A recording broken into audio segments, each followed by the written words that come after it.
Yeah, honestly, there's some things we gotta talk about, but I promise we'll get through it if you hear me out. You've been crippled by fear and you've been drowning in doubt, but if we work together, we will figure it out. Honestly, this is not a love song. It's a song for the world who's been loved wrong. It's a song for the people who trying to stay strong in a world where the leaders don't even know what's going on.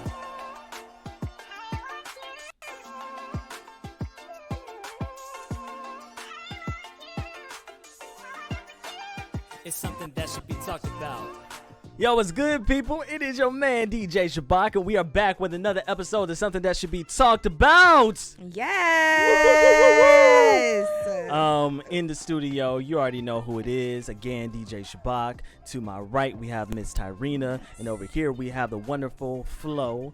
And we're about to get into it. First of all, how was y'all's week? How was everything? Oh my gosh, tiring. I can't even lie. Yeah, it's tiring. I'm in a big transition, which I'm not going to speak about it right now, but I am in a big transition in my life, and so it's just a lot of moving parts. Yeah. So, yeah. Well, we're going to pray that everything works out smoothly and just go peacefully. Yeah. Yes. Sure. Flo, how was your week? It's pretty good. Work. I swear you say the same thing every single time. Because I mean, hey. Now, I'll granted. let you know when it's exciting. Now, granted, we did have a little excitement. What was it, last week? 2 or the weeks week ago. 2 weeks ago? Yeah. We went to a silent party. Mm-hmm. It was your first time, right? It was my first time doing a silent party. How did you enjoy it? I actually really liked it. I didn't know what to expect, but it was like, it really felt like you were at a whole party, even though the person next to you might be vibing to something totally different. I mean, I don't know. I think the idea of a silent party is so cool. Whoever came up with that, like, kudos to you, for real. I hope they got it patent, because they need to make some money. No, for real. Yeah. Man. And it was pretty dope, because what it is a silent party, for those of y'all who don't know, is where you put on headphones in a room full of people, and it's 3 different DJs. So granted, depending on where you go, depends on the 3 different DJs or what they're playing. But this one was Afrobeats and soca on one, EDM and pop was another DJ, and then hip hop and R&B was another DJ. Yeah. And I like it because I have an eclectic music taste. So I'm not really a club person, but I've been to a few clubs here in Atlanta with some friends, and the hip hop and R&B clubs don't be hitting like that. Yeah, sometimes. They just be boring. Now, I would say I have seen some DJs who put on some nice R&B mixing vibes parties, and those be dope. Nah, those are a vibe. But just trying to go to a regular club here in Atlanta, nah, everybody flexing. So, bottom line is that the silent party is dope for those who have an eclectic music taste. You know, everybody gets to listen to something they like. Yeah. I was even surprised that, were you about to say something? Oh, no, I was just agreeing. I was even surprised about the EDM station. I was like, when I switched over to it, I was like, oh, okay, like I'm rocking with this. It was one point, I think, when they switched it to, because each person had like 10 minutes that everybody was gonna listen to that same exact station. And so when they got to the EDM one, I was just like, oh man, because when I think about EDM, I think about like emo, very emo, black nails, like dark makeup, like Skrillex. But I don't know, like I was really vibing, and it makes you want to like jump, and I was like, okay, bet. Like see, EDM is like hip hop. Yeah. And then under hip hop we have trap, lo-fi, hip hop, all the different. I'm going blank right now. Yeah. So EDM just represents the entire electronic dance music. Gotcha. And then up under that you have the dubstep is what you're thinking about, and all the other genres. So like Flo, she don't like EDM, and Did I'm you like the station though? I did. Yeah. There are certain songs, like when Shabach puts his playlist on in the car, I don't really resonate with most of the songs. But the DJ obviously knows to play songs that everybody Yeah. would know. Yeah. So Yeah. I can, I can enjoy it too. Yeah, I was definitely mainly on the Afro beats and hip hop station. I was switching back and forth between those. Yeah, same. Yeah, it was pretty fun. Mhm. I just wish that there was a place like different people across the city do silent parties. Yeah. But I just wish that whether it's them or just a place that like every weekend they do it. At least a silent party happening. Yeah, I feel you. Man, because it's like they only do it like twice a year. Yeah. So it's like, all right, bro. But anyway, let's hop into our game time. So we're going to take it back to what we did on the very first episode. Very first episode. So if you've been riding with us since the first episode, then you already know. We're going to go to Do or Drink. So Do or Drink, for those of y'all who do not know, is a game that you have to do what is on the card or drink. Okay. Now we are not going to actually be drinking, but we're it's fun. Now I'm gonna just go ahead and say it because I don't think they're gonna watch. But listen, I know there have been some people who've been like, oh, them cards. Listen, we are doing. Wait, no, finish your sentence. You want me to finish my? Yeah, because I'm lost. Them cards, what? Basically, there have been some people. I'm not gonna name no names or nothing, but there are some people who are like, oh, them cards, them dirty cards, them. And I'm like, come on, bro, you just don't know. It's okay. So listen, the point of the game is to get you drunk. We ain't trying to do all that. We just want to have a little fun. It's basically truth or dare, or drink or dare. So on these cards, everybody has, or in our hands, everybody has 5 cards. We are all going to have the opportunity to target each other. Okay, Byron, you got your cards over there. All right, so we are going to take turns. Everyone's going to go around the room. We will start with, I'll go first. Target everybody. If you do not want to do what the card says, then you have to take a drink. Byron, you got your water over there, your H2O. Got it. All right. So I'll go first. This is a good one. Byron, do an impression of DJ Khaled and post it to your story, or finish your drink. Now look, you ain't got to finish your drink, but you at least have to take a drink if you don't want to do it. Yeah, I'm not posting on my. I'm gonna take a drink. Well, I nah, I'm like messing with you. Right. I feel like everybody's gonna like, let me say, because mine are lame. I don't like my cards. But see, that's why anyway. Go ahead, Miss Tyrina. Oh, okay. Okay. Shabach, attempt to do the worm twice. Sorry. Attempt to do the worm or drink twice. Or drink twice. Yeah. Attempt to do the worm. I'll do it. Okay. I ain't a wimp. Are they gonna be able to see you? Like, we need a. Oh. I can record Turn it. that and turn then that you webcam. can, Well, actually, no. I can record it. You can insert it in if you want. You can do the webcam? You think so? Okay, yeah. And then turn, yep, there you go. Oh my God. Oh man. Here we go. Okay. All right, I'm gonna try. Oh, good.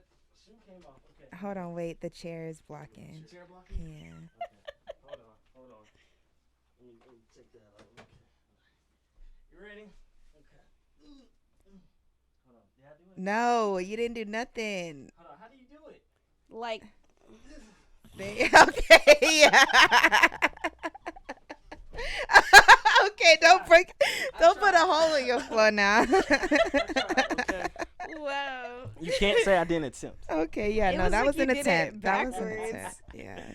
Look, apparently it takes skill to do that. So that's my first time. Okay. That was cool. All right, Miss Flo, go ahead. Dang. I really didn't think you was gonna do it. Look. That's Okay, I'm gonna have to target you again because Wow. take a shot of hot sauce or finish your drink. Ooh. If you don't have hot sauce, then you gotta finish your drink. Oh my God. And I know you have hot sauce. I'm not finishing the drink. I'll take a sip. How about that? Fine. That's fine. Sip. Byron. All right, let me fix my camera real quick. Hold up. All right, it's good enough. All right, Tyrina, Okay. call your ex and tell them that you want them to get back together. Which one? Yeah, my God. Please Don't relax do on that. me. Relax on me. All right, but for real, you gonna do it? I'm not calling my ex. Dang. Dang. All right, I'll go. Oh my God. Let's see. Flo, call your mom or your dad and tell them you are extremely high right now. Or finish your drink. Doo-doo. Because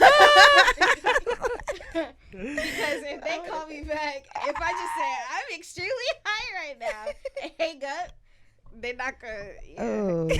And you I'll gotta be go there. back home to them. Right. Oh. The mom's gonna be like, "So what you been doing?" Oh, She watched the yeah. podcast, so just tell her it's for the podcast, you know. Mm. All right, there we go. That's your answer. All right, Miss Tyrina, your turn. Okay.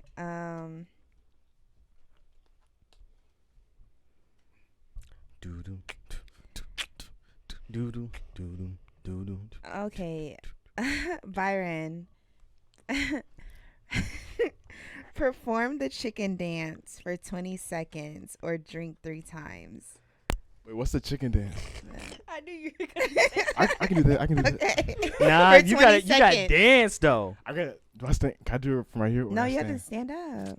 Yeah. You got to come right here so they can see you in the center. Don't forget about your headphones. I'm going to time you for 20 seconds. 20 Anybody got some music they can play? Right. Get the chicken dance on. There you go. Hold on. There, There you you go. There you go. Yeah, keep going. That's not Hey, the chicken dance. hey, he modernizing Oh, it. he's fine. There you go. 5 seconds. Hey. There you go. Ooh. Hey, y'all don't see this footwork he doing. Okay, all right. He doing his footwork. There you go. That's Hey. 20. That's what's up. Okay. Look at, I love that people are doing my dares.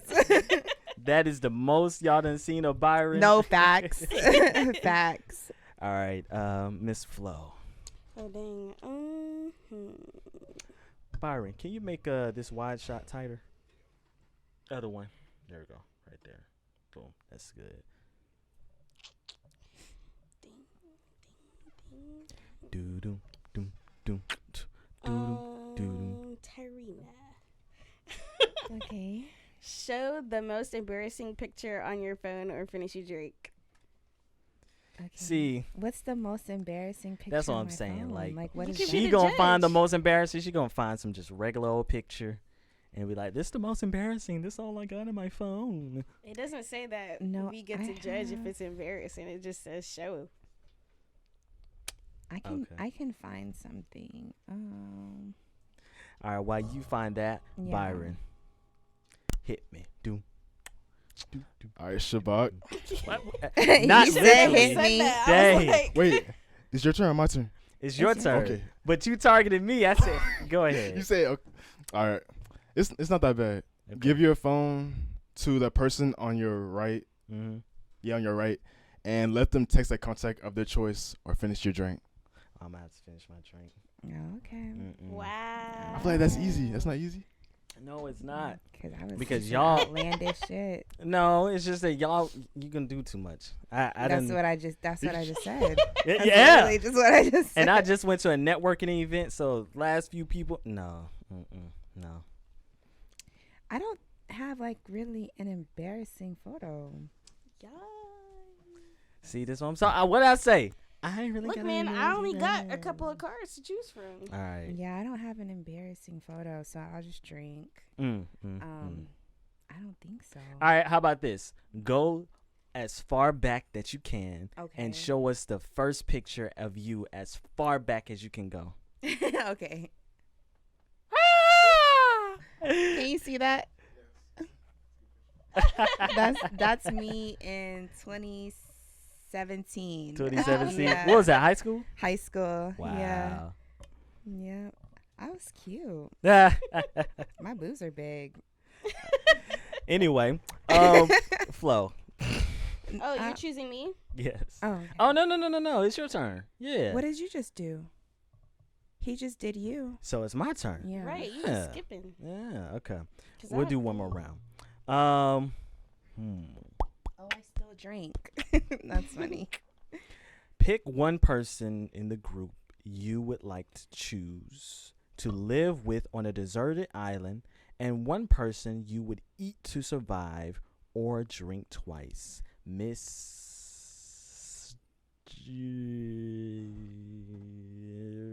Byron. Wait, said it. Who? Okay, here's a Wait, are you?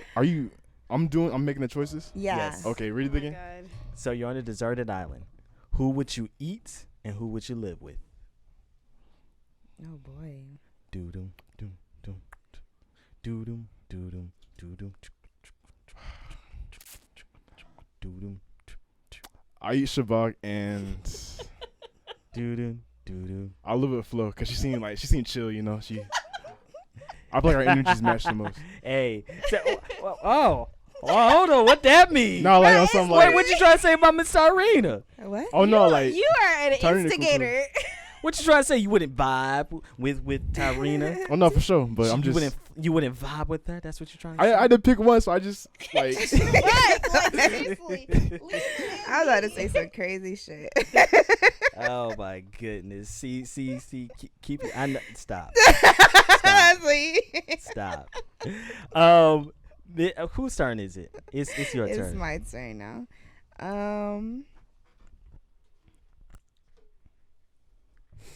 All right, Flo. Let's see if you will do one of my dares. Uh-oh.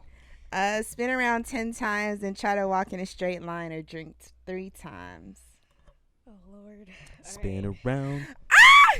Spin Okay, around. 3 for 3. right. No, if I fall, you gotta edit it. Hey, when you see this episode cut short, you know exactly why.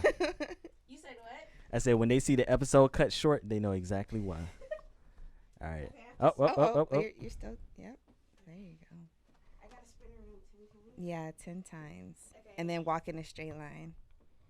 1, 2, 3, 4, 5, 6, 7, 8, Why 9, counts?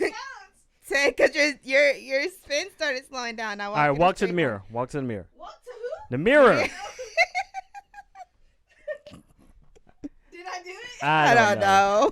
I don't know. You didn't even do the straight line thing. You know, you just walked. It's okay. That counts. At least you it. did something. Yeah, you did it. I'm so happy. Lord. All right. and I thought I had lame cards. I'll go ahead, Flo, while you getting yourself together. I'll go. Yeah, I'll go ahead and go. Byron, can you put the camera on me? Let's see.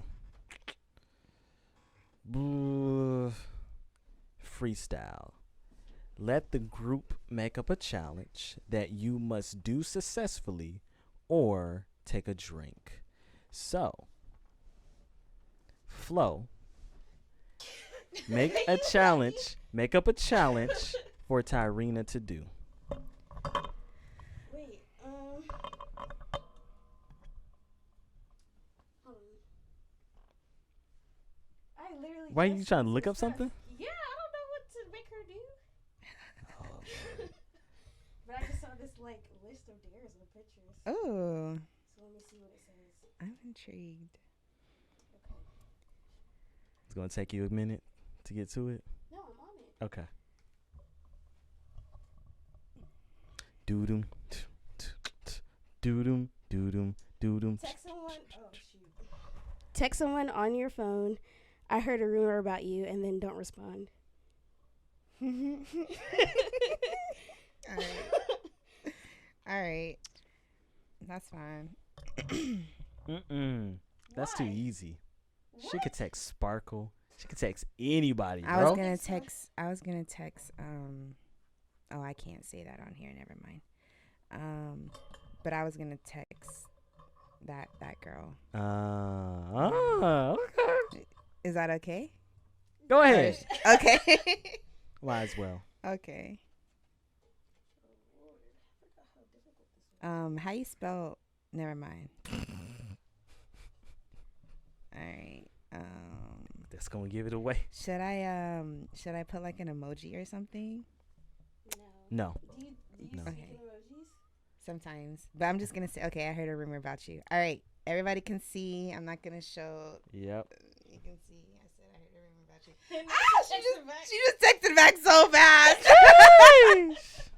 You left it. You so left now it on red. I did. Woo! Oh gosh. Oh Don't gosh. respond. It's I'm sorry, spicy. love. I'm Don't sorry, respond till love. we're done with Don't end game of responding. day. The topic. You Okay. gotta talk into the mic, Flo. Don't respond. Well, can I respond after we're done with the game? Man. No, you want me to go through the whole topic? Yeah, Okay. yeah. Okay. All Yeah, right. let her little. Commit to Let it. her sweat a little bit. She be like, hoochie. It's gonna be funny when she watches this episode and she's like, what That are was y'all me. talking- Yeah, that was y'all. You texted me. All right. That was me. Y'all think we can end it right there? Yeah. Yeah, because Yeah. mine are lame. Yeah. Mine are lame. I'm gonna keep my comment to myself. All right. So I won because Oh, everybody Yeah, did everybody my to do her everybody dares. did my dares. Yeah. Finally. First time winning. Okay. No, this is like the second time, isn't Is that second time? Oh yeah, it is my Yeah. second time winning. Okay. Okay. Yes, I will take it. All right. So, let's see where we start off. Okay, topic of the day.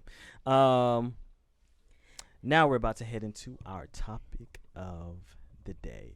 Yeah, you can go ahead and play. Well, the topic of the day thing. Oh, I forgot. It's not even a whole intro thing. It's like, bro, I'm tripping. Okay. So our topic of the day: is it okay to be a single mother by choice? And we have a little video that I came across the other day. Let's see if we can pull that up. Oh yeah, you forgot to click it. No. Go back to window capture and click the eye. And then right above the audio mixer to the right, go up. Yeah, right there. Boom, there you go.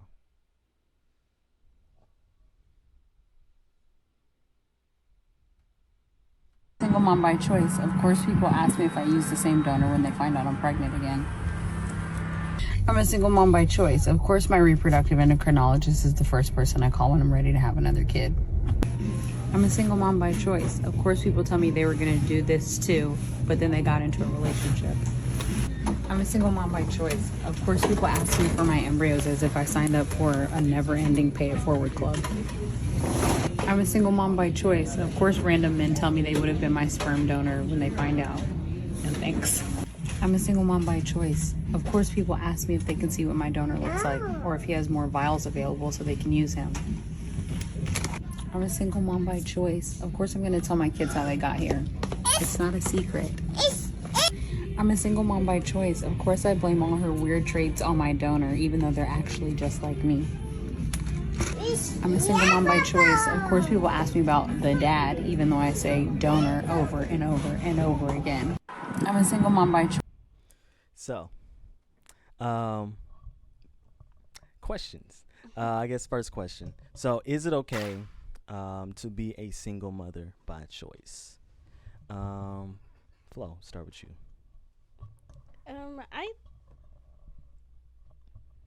I really don't think I don't think that like it's my job to tell somebody if it's okay or not.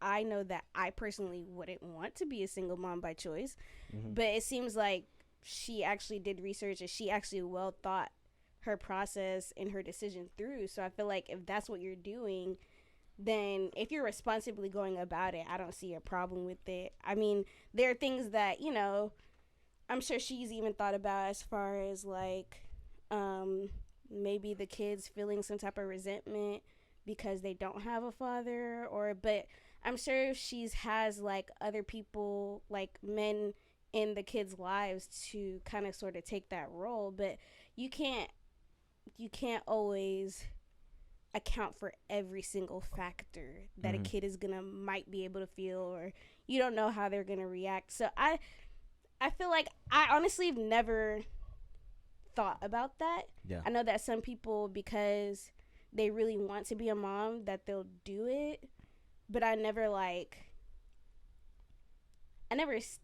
seen anybody actually do it outside of like a movie. Yeah. So it never really crossed my mind. But like I said, if it's responsible and you're just, you well thought it out, I don't see an issue. Okay. Tarina? I personally don't see anything wrong with women who choose to be single mother by choices. Who choose to be You said by choice. who choose to be a single mother by choice. Is that correct English? Who just choose to be a single mother. Okay. I guess the only thing that I would say is because for me personally, I struggle with when I have a child, because I do like women, it is a possibility that I could be in a relationship with a woman and have a child with a woman. Yeah. But it's like, I still believe that there should be some type of male influence in a child's life. And even if it's like a single dad, like I feel like there should still be a woman influence in the child's life, because I feel like it's important to have both the masculine and feminine traits surrounding that child. And not to say that a woman who's more masculine can't do it. It's just, it's different. Like at the end of the day, you aren't a man. So if I were to have a son, you can't really teach the son how to be a man because you aren't a man. Like I feel like a man is only going to be able to teach a man how to be a man. So I just feel like even if you do, you should still have strong male influence or female influence in your life for that child. Yeah. Okay. I would say I understand the complications of it, right? I understand the nuances of wanting to choose to be a single mother. As you said, in your case, someone who is in a same-sex relationship, or maybe you just feel like you're not meant to be in a relationship, even if you are heterosexual, but you don't want to have it. You don't want to wait till you're married to have kids or whatever.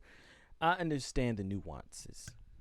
For me, though, personally, and I wouldn't even say personally, I would say what is more productive is we live in a country where we are seeing, especially in the Black community, we're seeing so many families who, in a way, may not have chosen to be single mothers, but circumstances happen, whether negligence or crime, or just, I don't know, situation happening that calls for a woman, a Black woman more specifically, to be a single mother. And a lot of times there's a lot of unhealthiness. Even some of the best people that you may be able to refer to who grew up in a single mother household, we may just see the best side of them as a celebrity, but we don't know what they actually are struggling with, not having a father in their life. And what you hear about most kids who get adopted, that at some point in time, because it's not like, let me finish this sentence. At some point in time, they want to know who their father is, and vice versa. That was one of the next questions, is if the roles were reversed, if it's a man who wanted to have a child by himself, you're going to want to know who is your other half. My mother was doing the 23andMe thing for the past few months and just got the results back, and how half of her lineage comes from Nigeria. It's like 83% is African, and like 70 something percent is Nigerian. And then there's the other half that I think that was her mom, and she still has to figure out about her dad, and she has a curiosity about learning herself, and herself is through her parents. So you are putting your kids in an environment or in a situation that is still not popular, right? It's not the majority, where most people are doing the single mother thing, and just a mere fact that we all desire to know who made us, and that's both your mom and your dad. So Yeah. I feel like it has a lot of long-term negative consequences. That does not mean that two-parent households can't create bad environments. Yes, we do see that. Yeah. But where we're talking about what I believe is the optimal household to raise kids, especially in the Black community, I do believe having both parents in the household is key. Yeah.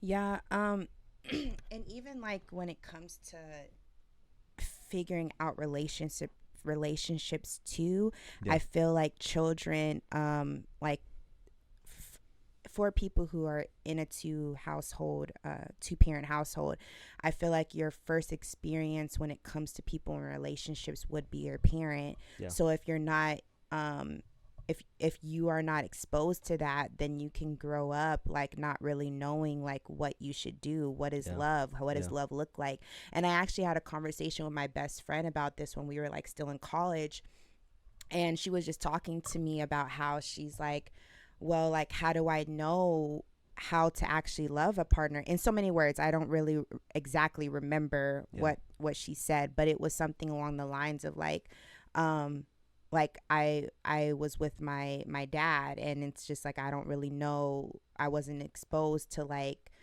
being in a relationship and stuff like that. So how do I know how to be in a relationship with somebody? And like I said, in so many words, that was the gist of it.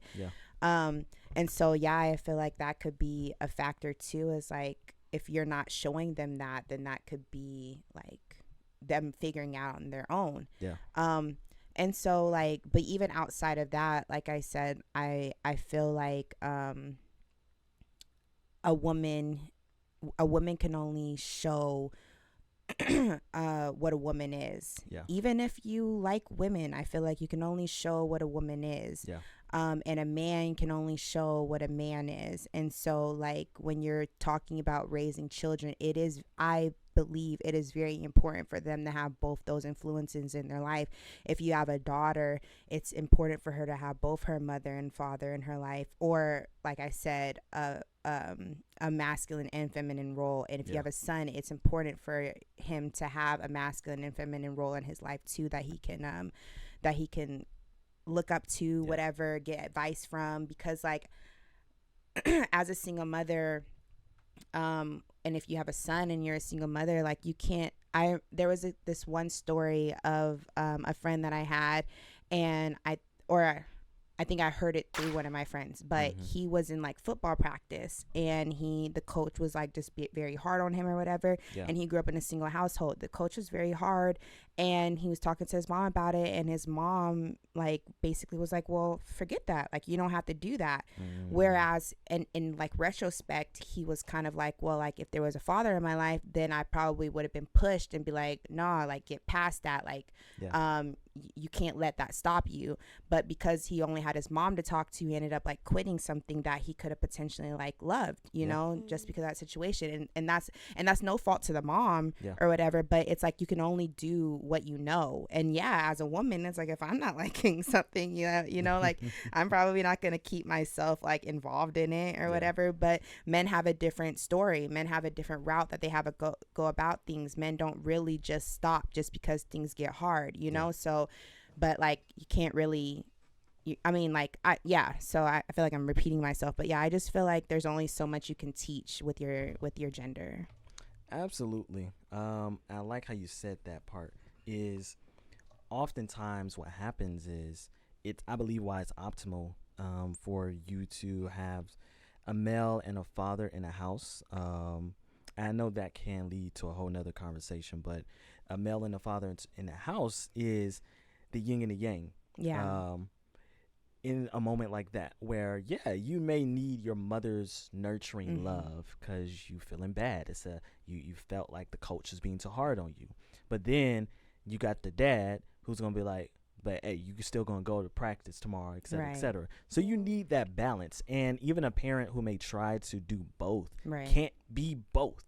I remember times, granted my parents separated at a point in my childhood, but I remember times when my dad was disciplining me. Literally, it's funny. Maybe not funny to somebody, but I was getting a whooping from my dad, and I ran from my dad, and I ended up going to my mom. Mm-hmm. And because it was a sense of security, not like my dad was abusing me, but that I knew that if I went to my mom, he's not going to whip me while I'm in my mom's hands, you know. And sometimes you just need that. Not sometimes. You need that. Yeah. And we don't understand. I think we talked about it in another episode.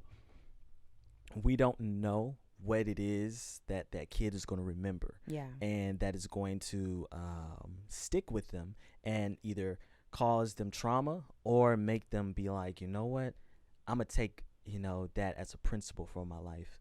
So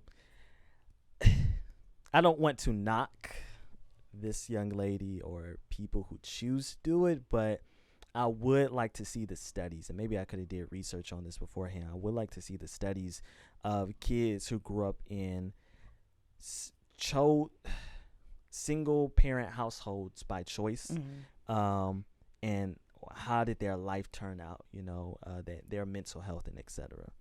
But yeah, I just found it interesting. Sorry, you don't think it would be different? Because a lot of the times when we hear about single parents, it's not by choice. So that parent always has some type of resentment towards, you know, just bitterness in life. I'm not saying like they're just bitter people walking around, but you feel some type of way when you're left to do it by yourself, and that wasn't a choice. But we all feel a difference when we choose to something and we're forced to do it. So you don't think that, you know, not saying, I too agree that two-parent households are optimal. Yeah. But I feel like there would be a slight or maybe even a bigger difference from a person who chooses to have that lifestyle versus people who don't have a choice at all, and they're just stuck with it and doing the best that they can. I would say it could be better. Yes.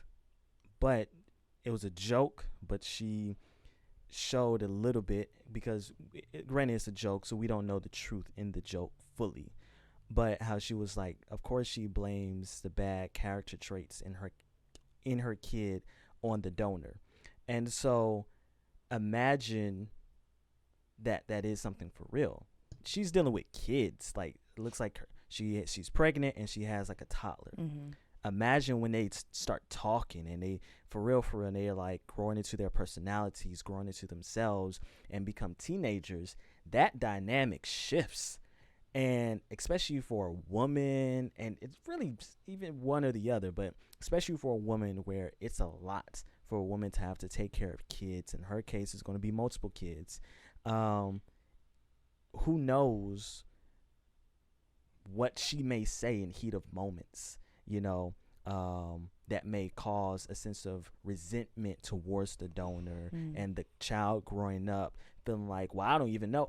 Like, in those heated moments is oftentimes the trauma where the trauma is being made, not in the best. But those are assumptions that she would just even stoop that low to begin with. It doesn't seem like if she felt like, oh, actually, I kind of want to do it with the partner and this is a lot, I don't think she would be pregnant again by a donor.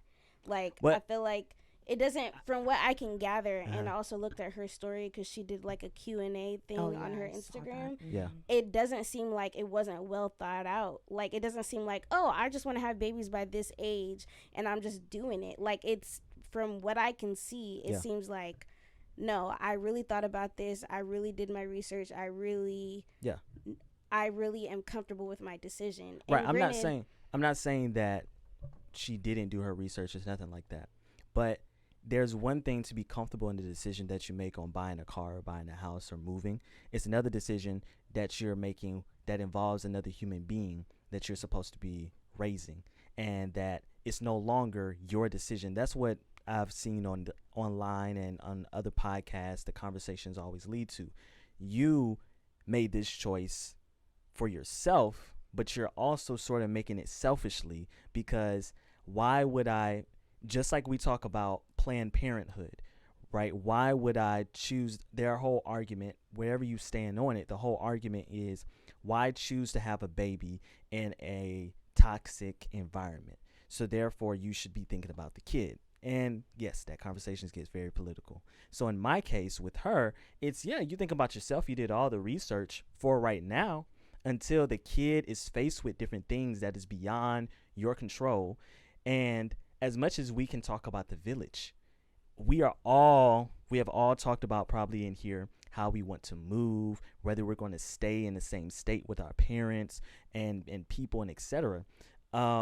You won't always have that village around you in the hard times and moments that the kid, forget you, the kid, but then also we got to remember you do matter, because you need to be in the optimal mental health to be able to be there for the kid, to raise the kid, to not lash out at the kid, which is why I believe 2-parent households are optimal. When it's healthy, you know, at least there should be a yin and a yang.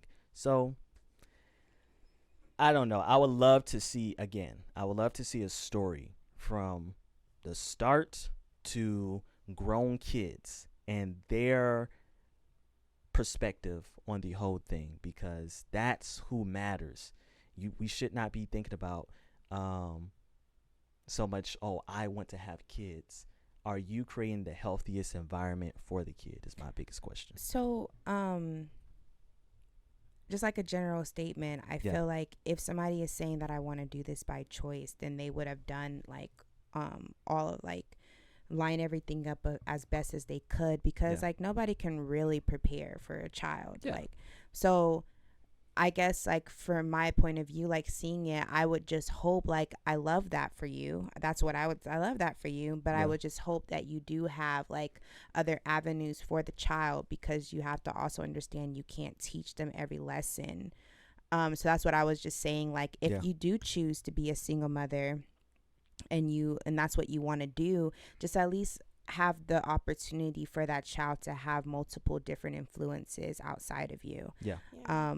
That's all. That's pretty much what I don't think it's bad to be a single mother. I know at like one point I would probably, like, if I'm at a point in my life and I'm not in a relationship, like, I would still want to have a child at some point, so I wouldn't let a relationship stop me from having a child.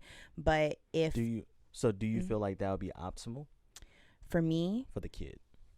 I feel like it can be, yes, because of my mindset of like knowing that I still want to have a male influence for you, somebody that or multiple male influence, whatever, somebody that you can go to if what is it, like a trusted like father figure, something, and not even, but that can be like what, like a grandfather, an uncle, multiple uncles, close friends that I've, like, you know, just like some type of male influence, like because it should be yin and yang. The whole universe is built off of yin and yang. So like, and even with me talking about like same-sex marriage, it's not even to say same-sex marriages can't raise a child and for that child to be in like good standing. Like, I feel like two women can definitely raise a daughter and a son and it'll be perfectly fine, but at the same time, I still think that outside of the two of y'all,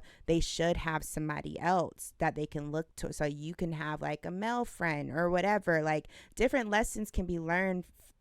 I hope I'm making sense. Because I'm not trying to say that like I'm not against people who are the same, because that could be my situation in some point, you know? Yeah, no, I think that's clear from what you're saying. What you about to say, Paul? I was just going to say to also remember that 2-parent households, like, sometimes a child could consider somebody else out of their biological father who they live with to be a father figure. So I think that when we just try to limit to just like, oh, this is the mom and this is the dad, as if we all can't experience the fact that, oh, we find this person to be more mothering than my own mother. It's kind of like, when you take that into consideration, the thought of single mom by choice isn't that bad, in my opinion. So, because there's, go ahead. I guess what I was about to say, I'm sorry. You can grow up or you can raise a child to have the best situation in a same-sex marriage or single-parent household, and making sure they have male fathers or male figures or women figures in their life. But dang it, I lost my thought. Oh yeah, there we go. But a lot of the trauma that is talked about from other people and even for myself is done when no one else is around, when it's strictly the mom and the dad, the other one, the big one over here. When it's done strictly by the mom and the dad in that close encounter household, not when, oh, we're going to go see Uncle Johnny, oh, we're going to go over here. It's typically done in environments and situations that are private. Well, you just said typically, and so typically means that there's untypical, which means that there are different variables where the same lessons that you may have learned in a private setting, somebody else could have learned in a different type of setting. Everything isn't like formulated based. Everybody has a different life and have learned lessons through different ways. A lesson that you could have learned from your mom, I could have learned from a female teacher. Yeah, sure, you learned it from your mom, but that doesn't mean that everybody else has to learn it from their mom. So, but now we're getting to the exceptions. And I think we can't live in the exceptions. We have to live in it's similar to like financially, right? You have to make the best financial decision based upon not an exception, but based upon what you know is guaranteed. So therefore, you can't always count that Uncle Johnny. Oh, that's a beautiful example. Uncle Johnny may love nephew. Auntie Keisha may love niece or whoever, but they're not tied to the kid to where I'm going to be in every state that you're in. I'm going to move with your mom. I'm going to move with your dad. Or I'm going to put my life on the back haul just to make sure. That's how so many relationships and families and friendships and everything grow distance, because life happens. So, but at the end of the day, what should happen, similar to what we were talking about the other day with my family, but what happens when you move away, now there's disconnects and etc. Now you was growing an attachment to Uncle Johnny or Aunt whoever, but those parents should be able to stay in that household, and that's who you're moving with. Even kids who were raised by their grandparents say that they struggle with their relationship with their parent, and they were alive. The parent was alive, but just allowed them to live with the grandparents and etc. So what I'm saying is, what is the best, not what can happen or what's the exceptions, but when life hits. Right, but even I understand what we feel like is the best and what we feel like is guaranteed, but it's also not guaranteed. Like, I don't know how to explain it fully, but the way that I view it, we just know based off of what we can assume that two-parent households are the best. We don't know anything else. We can see that single-parent households, not by choice but by force, is bad. We know when people have unsolved feelings and everything that it doesn't work. Negativity doesn't work when you're raising a kid. However, there are other lifestyles out there. There are other things that are normal.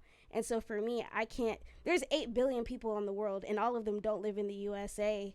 So for me, it's kind of like when I'm aware that there are other lifestyles outside of just like 2 people in a house and that's it, that who raised the kid, for me, it's easier to see that the single mom by choice is viable. And also, you're just making the assumption that she doesn't have things in place, like Tyrena was saying, that she doesn't have stuff in place for when the kid needs that. So to the first thing that you said is, then you should go and raise them in those environments. But you're making the assumption that she's not trying to. She looked like she in America. She going to Target. She ain't in some right, cult. But what I'm saying is, all I'm saying is that you're making the assumption that she's not thinking about these things of the future, that she's only thinking about now, and her only feelings about having a kid and a baby because she wants a baby. Like, that's, you're making the assumption that that's what she's thinking. I'm making the assumption, but I'm also going off of facts. She could already be having the at the end of the day, there is not she does not have a father in her house So she could already be having conversations with her toddler, little girl, when daddy comes pick up the other girls, and when there's daddy and daughter dances, I don't have a dad. And hopefully there's uncles, hopefully there's male figures, hopefully. But you have, at the end of the day, you have to have that conversation, because even though uncles and brothers and whoever may be in the life, you still got to be like, dad's not here, mom's not here. Right. I mean, but that's what she said. She, like, it's not a secret. She's not gonna hide the fact that the kid doesn't have Right. So dad. what I'm talking about is you as the parent are hoping that, oh yes, you create some story, PowerPoint, conversation, whatever it is that you teach the child on why mom or dad is not here, and that they get it and everything is fixed. But the reality, I love when, whether it's same-sex marriages, I love when they're transparent, that it's not easy. Like, they dealt with the kid lashing out, because it's like, where is mom? Where is dad? I love when we hear those transparent stories, instead of just trying to paint this picture that we can do it as good. And it's like, we all are going to struggle. Picture that I'm trying to paint. I'm not saying that it's supposed to be easy, or that it, first of all, raising kids in a 2-parent household isn't easy either. Yeah. So all I'm saying is that it's not that far off for me to see as being a successful child coming out of it. That's all I'm saying. I'm not saying that it's supposed to be easier. Coming out of what? Coming out, like, of the parent, like the parent raising the child. You're saying you came out of that? No, I said it's not that hard for me to visualize a kid coming from the mom and, like, growing up to be a successful adult. It's not that hard for me to see, especially when the mom is going into it knowing that she's choosing to do that versus she was forced into it. Right. I would say this. I hear what you're saying. There definitely can be success with it. I guess all I'm trying to say is, what is the best? What is the most guaranteed? That's how people feel about right now the difference between Trump and Biden. People feel like it's the lesser of two evils. Both of them are not good candidates. So who is going to be the best for these next 4 years? And so for me, I probably won't be a good parent. Well, let me not say that. I won't be a perfect parent to my kids, but I will sure do everything I can to do my best. And so one of the ways that I'm trying to choose to do my best is raise my kid in a 2-parent household where there is a mother and a father. So therefore, they don't have to deal with, we may traumatize them, but you ain't got to deal with this trauma. You ain't got to deal with this thing. I am fortunate when I grew up going to a public black school, predominantly black school, and half of the kids in there were in single parent households. And I could at least say, even though my parents were separated at different times, I could at least say I was very much in my mom and dad's life. They were in my life. Mom and dad was coming to the school and everything. But I know how it feels to not have my grandparents in my life, where my grandparents were in different states, and it hurt. Grandparents' Day, graduations, and all these different things, and my grandparents weren't able to come, they weren't able to come. And so it hurt from that matter. So what I'm trying to say here is that we are trying to speak for a child that can't even speak for themselves. So therefore, let's make an environment that's going to be the best for the child to do however they want to do, make the choices they want to make. Hopefully her kids will grow up and be like, Mom, I love you. You did everything you could. I know why you did this. And they're completely understanding. But I guarantee you, no matter how understanding and loving they may be to their mom, there's still going to be a part of them that's like, but I think I'm ready to meet my dad. I think I'm ready to try to figure that out. And that's another good one. Because I love the shows and people who talk about this.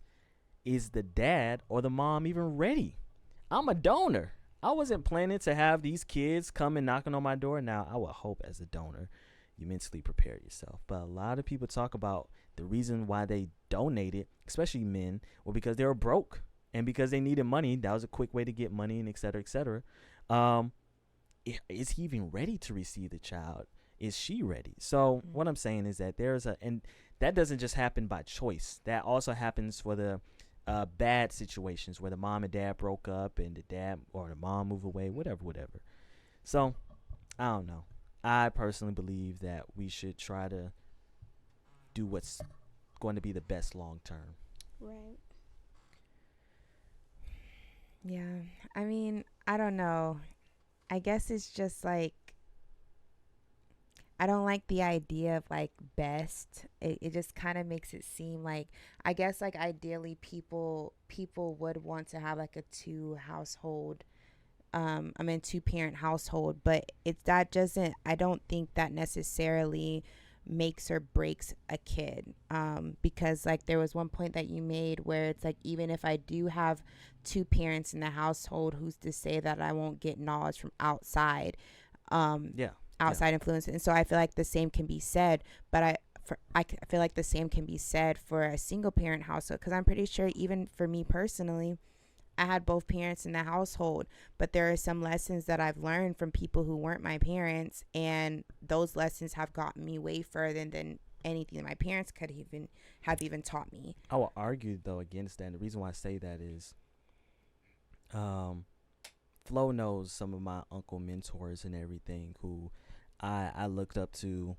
as a father figure. And at some points in my life, I was like, man, why can't my dad be like this, and et cetera, et cetera. But I had to realize that no matter how much time I may have spent with them, no matter how much they may have influenced my life, I'm doing certain things because of them, that the love that my dad gave to me on a daily, the things that my dad instilled in me on a daily is really what built me up. And then just like we do in the world now, we go to school for 4 years, college for 4 years. We train to get this certificate. We get this, we get that. But that is glimpses of the time that is spent with a parent on a daily, that love that hopefully you're getting in that household. Those are the things, and that's why let me finish that. Those are the things that really matter, because that's why a lot of times older folks, when they get older, one of their regrets is taking their parents for granted, because in hindsight, no matter how bad their parent was, as long as they were trying that parent's best, right, they're like, dang, I did take mom for granted, I did take dad for granted.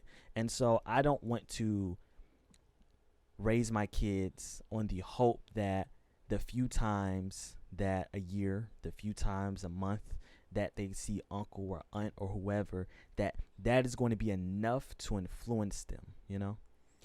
I can hear what you're saying. And I get that. Like, I feel like, yeah, if you have both parents in the household, like another person won't really be able to compare to the love that you'll get from them, and then the experiences that y'all get, because like you'll only see X person every so often or whatever. I can understand that. And I also can understand the point that you were making about like, oh, well, what about like a daddy-daughter dance? You know, like I can see how a child can feel like, oh, I'm missing out on that. But at the end of the day, I just feel like that's just I was going to say that's just the reality of their story. Yeah. And that's just something that they're going to have to navigate through. And it doesn't make it bad or whatever for the child to have to go through that. Like, so I just don't feel like that should be a reason for somebody to not bring in a child if they don't have a two-parent household. Like, that's just something that just means there's extra work for you to do as a parent, which that's fine as long as you're up for it. So that's why it's like, I'm not gonna say like, yeah, ideally people would want to have a two-parent household, but it can also work being a single parent, and you just have to figure out what you can do for that child and have a more selfless mindset when it comes to that. Yeah, I like how you said that, the selfless mindset. I think the biggest thing that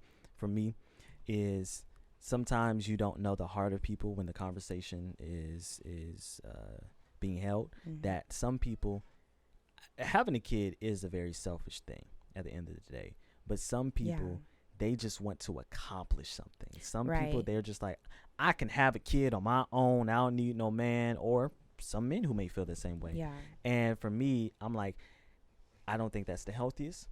But if you are someone who are like, listen, I am going into this knowing I'm not going to have all the answers. You know why? Right. Because I don't know what is going to affect my kid. My kid may be very understanding that dad is not in their life and they, can't go to the daddy-daughter dance. But it may not be that affected them. It may be something else.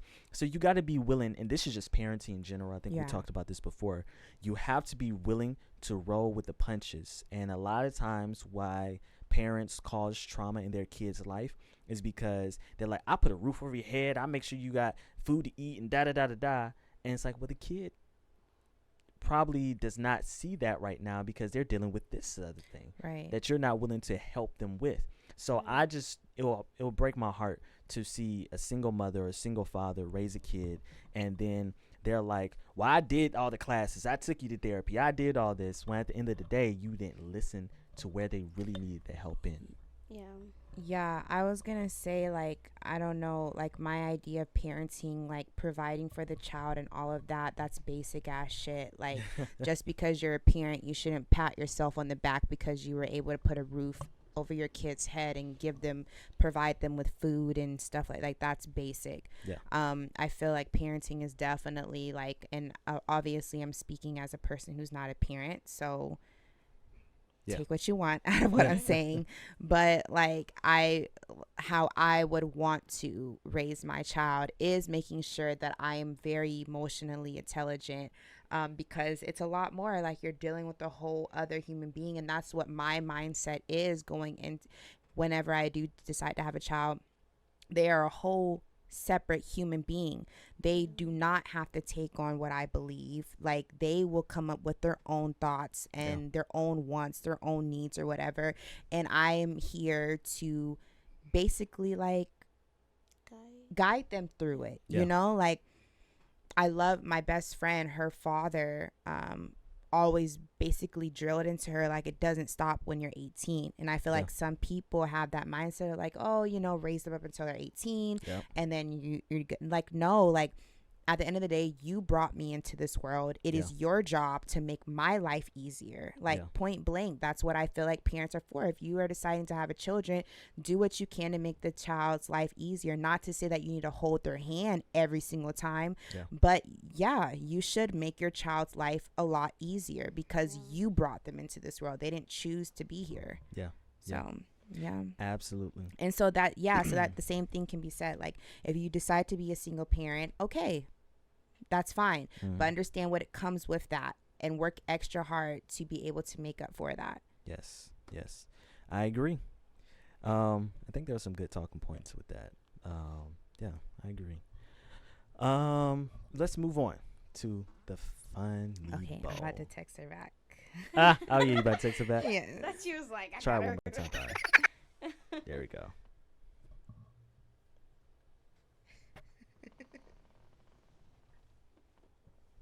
Oh, I forgot we had a funny bone. Yeah. Thought it was so serious. Yeah. I mean, this was actually not that bad. Yeah. I'm a black conservative. Of course I have a lifted truck. I'm a black conservative. Of course I know who my dad is. I'm a black conservative, and I live on the water because of course I don't mind swimming. Of course I've never been denied a job interview. Of course I don't own a pit bull. Of course I wear a belt so my pants don't sag. Oh my God. I'm a black conservative. Of course I've never fit the description. I'm a black conservative. Of course I've been called every single other black conservative that looks relatively similar or anything like me. Of course I don't play basketball. Black conservative. Of course my manager's white. And I'm never uncomfortable around white people. Alright. What in the world? Oh my God. Is this what the thoughts are if you're a black conservative? Like, is this a joke? So I look, I was triggered and laughing at the same time when I first saw this video because I'm like, apparently people have been making this trend to also be sarcastic. So I'm like, I don't know if he's like trying to be funny. I'm gonna choose to think that it's sarcastic because unless your name is Bob, like what do you mean? His name may be Daryl. Even then, like you saying, of course you never been confused with whatever he said. I mean, it was funny. Yeah. He could get that. It was funny. I just feel like there are black people who know how to swim. There are like every black person doesn't own a pit bull. Like so maybe it is sarcastic. I'll give it that. What you think, Tyrina? Stop. See, you I all told distracted. I told you I was gonna text her back. So he was black conservative. I honestly, truly, still don't really know what conservative and liberal is, to be honest. But oh yeah, if you don't know, she's above the government, above this legislative. I love how you said that, above. I just live life and roll with the punches. Well, just to clarify, conservative would just be like,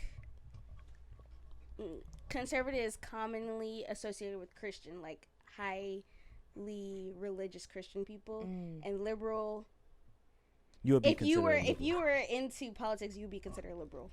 So I get, because I remember one time you said I'm the most conservative liberal person you've ever met. Yeah, because your views, it's like, okay, you're liberal, but then some of the stuff that you say aligns with conservative stuff sometimes. So. And even and maybe I like made myself look very ignorant just then. I kind of have a baseline of like conservative and liberal because like being in we had to take a government history or whatever in high school or whatever. And even then, when I was learning about it, when they were talking about the views of each side, I was like, oh, like I believe in both sides. So I think that's just me in general. Yeah. But and what that's was go ahead. That's what. And that's really, I love how Jordan Peterson broke it down. Mm-hmm. That is what it should be and what it's supposed to be. The government in our modern times have really capitalized on making political parties, Democrat versus Republicans. It's really supposed to be a mixture of conservatives and liberals who come together on legislations to see, okay, do we need to be more liberal with this, which would be such as the Voter Act rights for African Americans, or should we be more conservative, maybe not allowing certain LGBTQ plus ideology in our schools. So it should be a balance. Yeah. But we have totally went away from that, and we just made it one party is conservative basically and the other party is liberal, and it's all politicized. Yeah. And then you were asking me a question as far as the video. You were saying something. I think I was just saying what you thought. Oh, yeah. I mean, I thought it was funny. Like I thought what he was saying was all funny, and like I feel like there's like there's some people who do things like that. I feel like there's truth. Yeah, like I was gonna say, I feel like there's like some truth behind it, like I would say the way that you're raised, no matter your race, depends on your ideology. So, that was funny. That was a good one. All right, let's go into our first trending topic.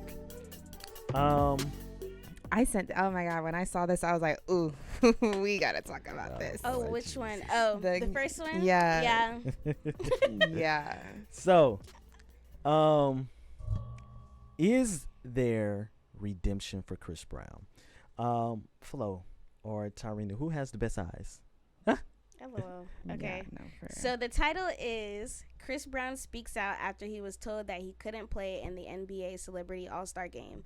And then Chris Brown put in a story, I was asked by the NBA to play in the All-Star Game this year, only for them to call later and say they couldn't do it because of their sponsors like Ruffles. At this point, I'm sick of people bothering me, and I'm tired of living in the effing past. I posted the email so y'all could see the NBA still was trying to get me to come and sit courtside. Not effing happening. And then Tamika, I guess in the thing.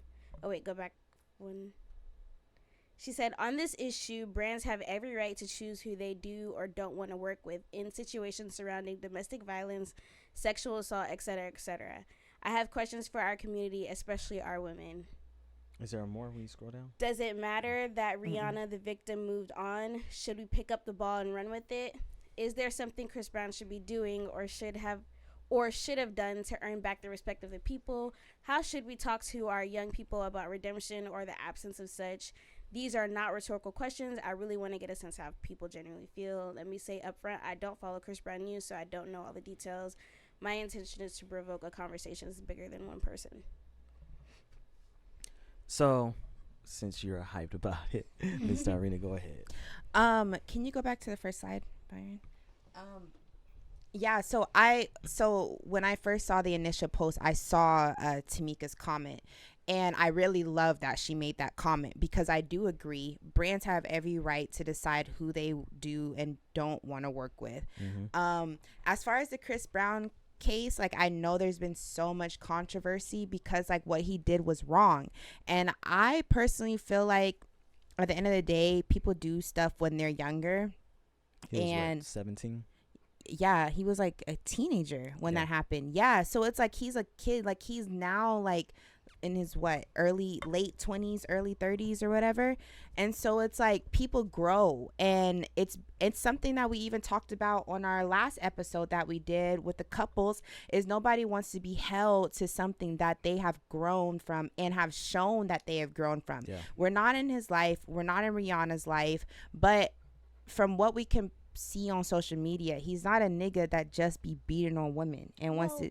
Sorry, go ahead, complete what you're saying. Oh, yeah. So, and then it's like a thing where it's like, if Rihanna is a person, the person who did was a victim of it. Yeah.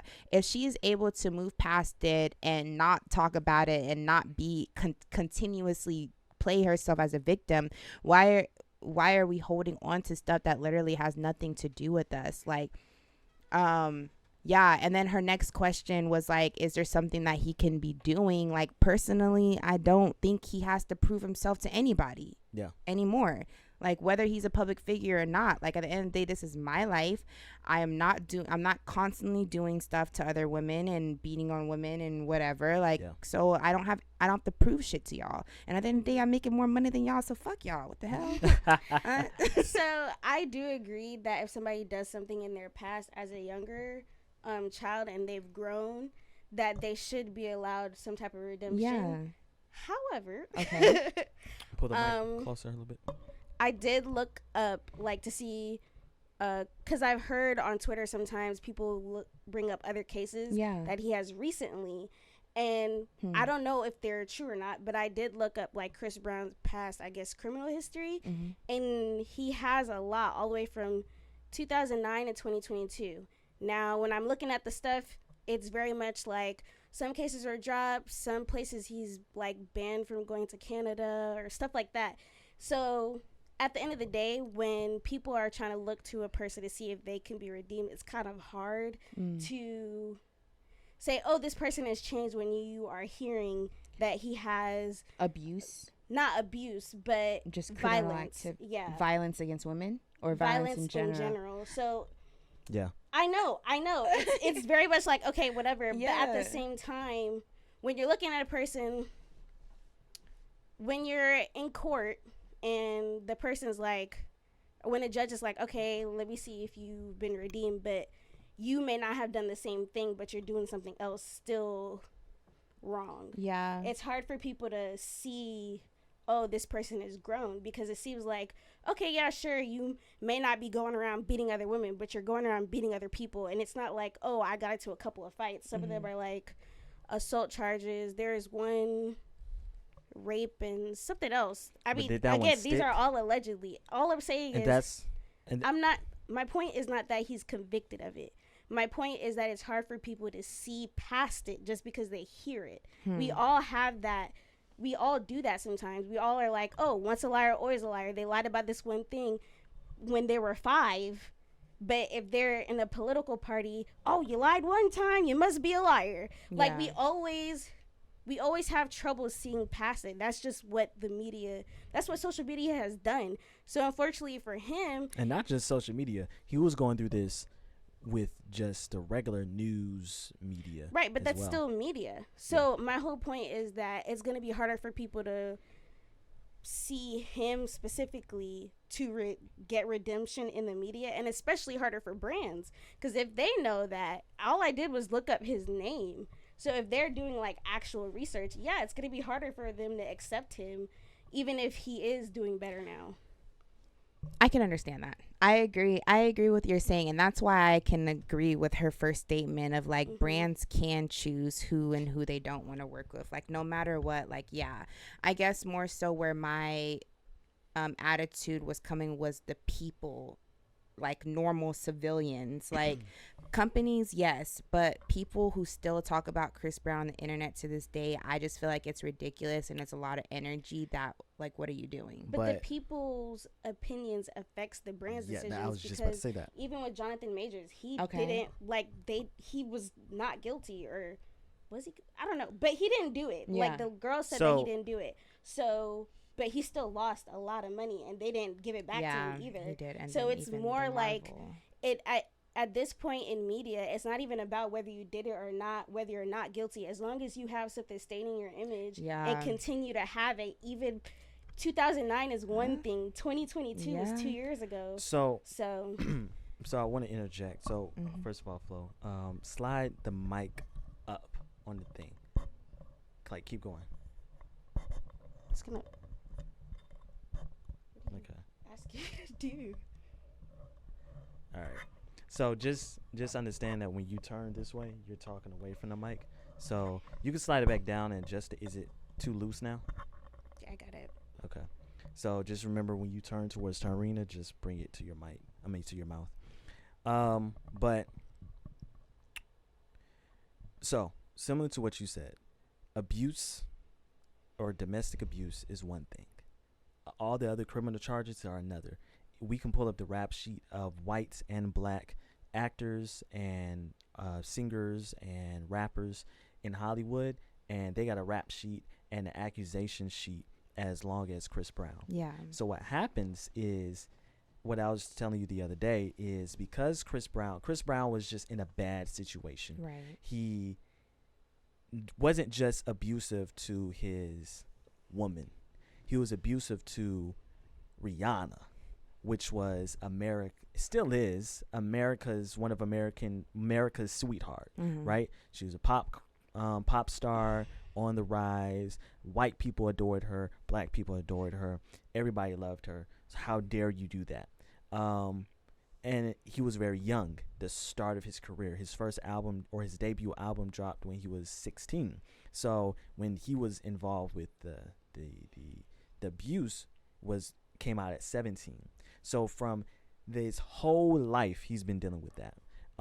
So therefore, what happens is, like I said, with the media, he walked off of set or threw a chair one time because he was trying to promote his second or third album, and he had told them, they already explicitly said, his PR team and himself said, I'm not here to talk about Rihanna or nothing like that. I'm here to strictly talk about the album. And talk about the album for a little bit, and like 2 questions in, so the thing with Rihanna and da and walked off.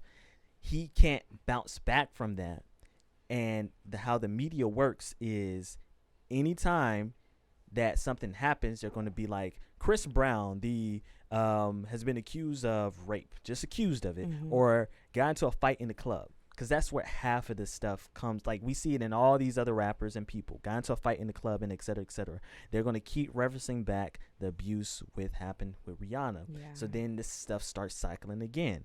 There's a reason why the NBA reached out to him. There's a reason why the VMA Awards reached out to him. Did you hear about that? So the VMA Awards was having him to do a tribute to Michael Jackson. He was doing rehearsals and all this type of stuff. He even... I think he released some footage even on social media teasing that he's going to, be giving a tribute to. You need a minute? You good? Okay. What? No, your eye. I did. Oh, no, I think I appreciate it. Yeah, no, he was giving a tribute to Michael Jackson. Then they did the same thing the NBA did. Last minute pulled out.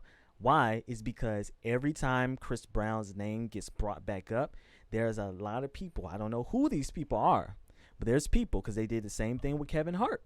When he, did you know about Kevin Hart thing? No, what about the Kevin Hart? So when Kevin Hart was supposed to host the Oscars, I believe, people had brought up old tweets of him. I think it was like basically saying he wouldn't want his son to be gay or something like that. And this was like this was back in the time where comedy was like that. Yeah. Right? Where you could say all that during comedy, and they're trying to bring it back up. And Kevin Hart has been one of, like, the poster boy. of Poster child. Thank you, of keeping a clean image and everything and all this type of stuff. So he had to go on Ellen and apologize and do all this stuff. So what I'm saying here is that there are some people who are purposely trying to bring up this stuff because the companies are reaching out to him. This isn't like, oh, they don't want to. They're reaching out to him. But then because we live in this day and age of social media, things moving so quicker, you don't get a chance to get it filtered through the big media people such as Entertainment Tonight or the magazines and et cetera, et cetera. It's the shade room. It's these random people on Twitter whose tweet went viral, and now all of a sudden Chris Brown is trending because of nothing he did recently, but because people want to bring up the old thing. And now it's a bad look because Chris Brown is trending for a negative thing currently right now, and we got to cut ties with him. So, you know, I mean, what do you like? I get it. Everybody deserves forgiveness. If I'm a company and this person was known for domestic violence and he's trending again for another type of violence, it don't look good. So like Tamika Mallory said, if I'm a brand, I have every right not to. Yeah, I'm not saying that they don't have the right. So that's just what they're doing. And unfortunately, that's what he has to deal with. Yeah. But I also feel like a brand can change the narrative of deciding to still work with him despite what's going on, and I feel like that could potentially bring him into a new light because I feel like this is going to keep recycling if brands keep pulling out, because now they can just keep putting a negative a negative opinion out on him. But if brands decide to like look past it, give him an opportunity, allow him to show his talent, because that's what really matters, allow him to show that, keep putting him into this light of giving him opportunities and stuff like that, I feel like it could change the narrative of how people see him. I agree with that. I really do think that that would be a good opportunity for him. However, I think that brands are too scared because we live in a culture where if I don't make sure that I say everything else to make sure y'all don't think I think about this way, even if I say, oh, I like bananas, somebody will come in the comments and say, well, you don't like any of the other fruits? Strawberries are good, blackberries are good. Right. So it's like brands, unfortunately, don't want to take the opportunity because of the media that we're in today. If it was back then when Instagram, social media wasn't popping like that, like how it is now, I think he would have a good opportunity. But unfortunately, if you go on like the People Magazine's website and you like scroll, like I said, I'm not saying that he was convicted of anything, but brands don't even need to know that you were convicted. Right. All they need to see is the title.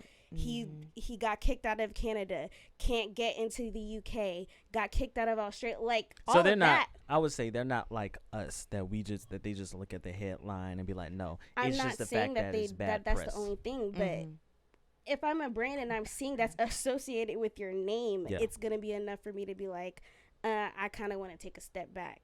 And be scared to even help push forward. And we're just living in the cancel culture. And before Chris Brown ever got a start, his start was a part of cancel culture. I mean, I think he may have been one of the first people to deal with this cancel culture thing. I'm sure there are a lot of other people, but I would say this, even when we look at how Chris Brown has not had the cleanest image, I would say that what do you expect when from 17 years old that the world has demonized you?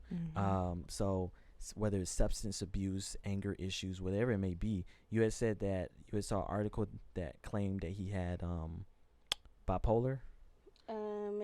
So on People Magazine, where it like shows his rap sheet, 2013 he had to go to a live-in anger management rehab facility, and in 2014 diagnosed with bipolar disorder and PSD, post-traumatic stress disorder. So all I can say is it's very difficult when from a very young age you were presented to be a superstar. You were supposed to. He is the next Michael Jackson. Like, look, we can talk about opinions all day, every day. We were talking about this before. Usher, cool, great. But what he has done more than Usher. Oh man, he was supposed to. It was supposed to be Usher, and then it was supposed to be Chris Brown. But Chris Brown's career never got to where Usher has, simply because of the stuff that he's dealt with. Yeah. Chris Brown's very talented with his singing, his dancing, everything. It's just, and the thing is, not even like, it's not like everybody hates Chris Brown when you mention domestic violence. But if you're just saying Chris Brown, I guarantee you a lot of people still listen to Chris Brown's music. That's why his music is still selling. People didn't like cancel him out like they did R. Kelly. It's just that I think really what his barrier is that no brand is willing to back him. Yeah. Because if I'm a brand and I'm like, ooh, yeah, let's get Chris Brown. People like Chris Brown. But then I'm noticing no brand has picked him up. No, every time he gets a brand, they drop him. He won't, I'm not going to back him. And so I think like you were saying, Terry, and people, there just has to be that one brand to pick him up, to give him a chance to show that he's a changed person.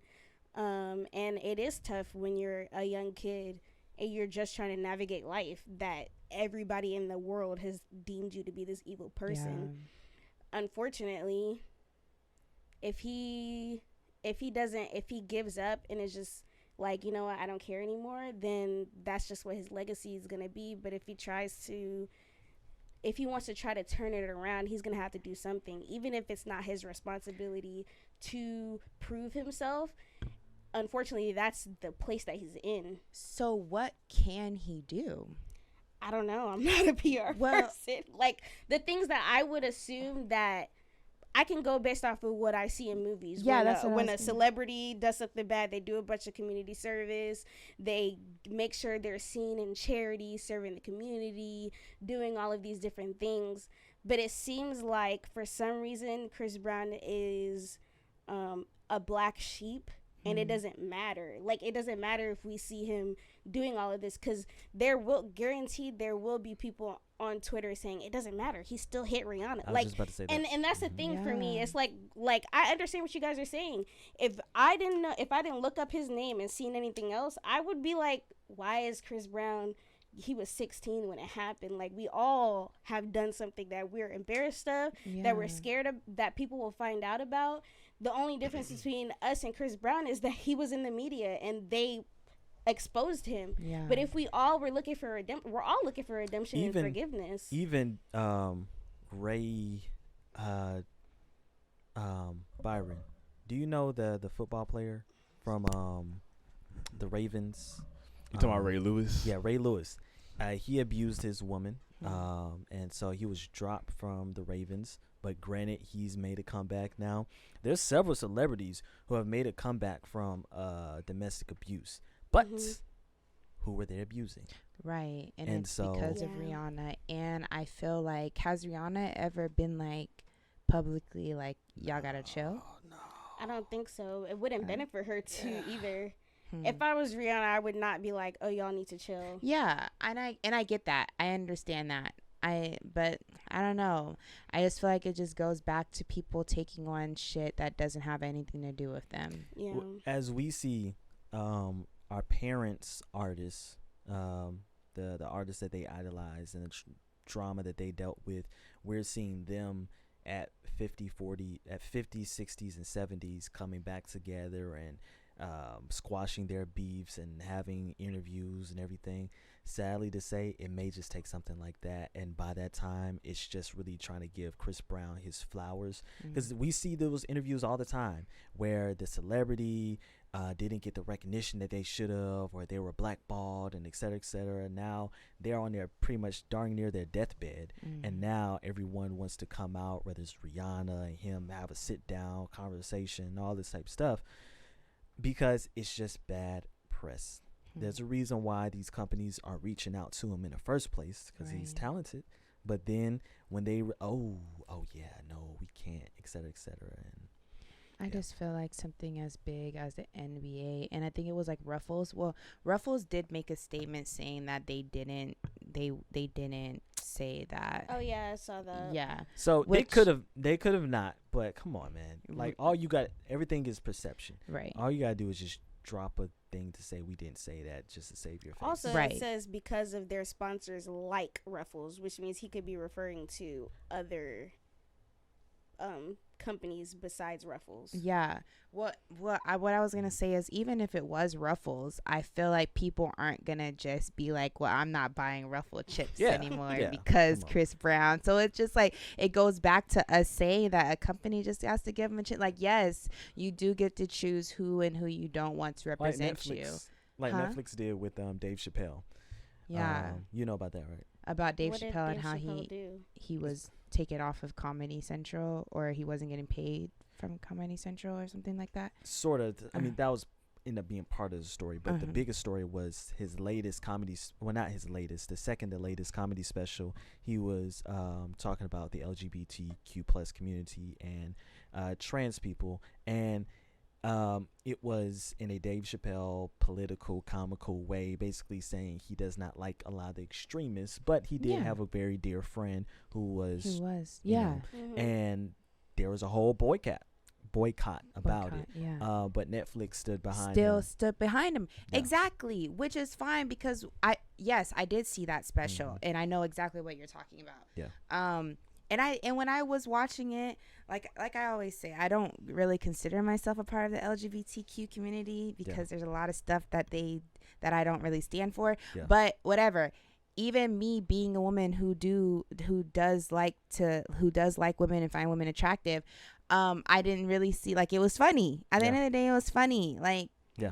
A lot of people just saw a clip from it and was like, "Oh my gosh," because that's all I saw was a clip. But my dad had the special on, and I watched it, and I was like, he was literally talking about his friend. Yeah. He gave his friend so many flowers during the entire special. Exactly. So I'm like, what did y'all look at? But I like the perspective that someone had brought up recently about it, about that specific thing, was Netflix knew what they were doing. They just wanted money. So therefore, if there's controversy behind it, then there's going to be a lot of people who are going to go watch it and rack up the views and get the money. Okay, and the same thing can be said for Ruffles or whatever. But it has to be a company that, such like YouTube or social media platforms or streaming platforms. NBA. Like, you could get people to want to be more so like, oh, okay, well, now I'm definitely going to watch the NBA because Chris Brown is a part of the All-Star game, and it could cause like, oh. But I understand exactly what you're saying, but how the franchises are built is based more than just viewership. It's based upon their sponsors, and that there's a direct tie to sponsors such as Netflix and YouTube. It's more of a distance relationship. Gotcha. So that's why literally, like, LeBron James can't wear Adidas if he's endorsed by Nike. It's like, it's so strict. Yeah. So it takes the right company, like you said. Yeah. So, I mean, I just hope Chris Brown gets his chance, honestly, because, like, no matter what his rap sheet is of stuff that he allegedly, whatever, at the end of the day, he made a mistake when he was young, and he should have some grace. Yeah. At the end of the day. Exactly. So, see what happens with Chris. Yeah. On to our next trending topic. George Floyd joke taken too far or nah? See what y'all think. Oh, man, all these fucking good-ass white people at my show. And you wanted to show them the reason George Floyd got his neck nailed on.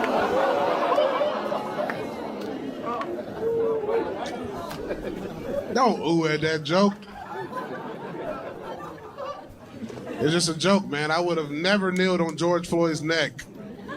I would have shot that nigga. That was making us look. You know about George Floyd before you get your ass up there talking. You really should know to be funny, don't you know that? It's called comedy, nigga. How many more black fans I gotta hit that might leave? Oh, good shit, man. I got. Cause nigga, I was just warming up with that George Floyd shit.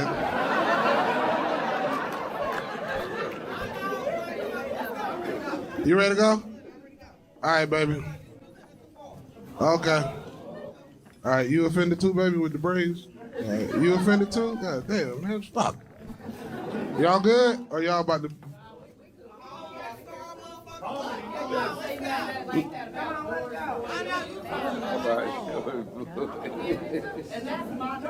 Oh,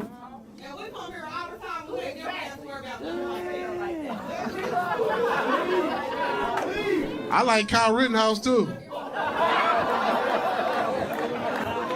I like Kyle Rittenhouse too. You too, bro? God damn, bro. Oh, but you fuck with me a little bit, right? See that? Yeah. Damn, one more guy. Damn, man. That nigga don't even want to go, but his ride leaving. He don't even want to go. He like, man, I don't like George Floyd either, man. That nigga had fentanyl. God damn, you gotta stoop low for a joke. George Floyd would have robbed you too, bitch. Is that it? Okay.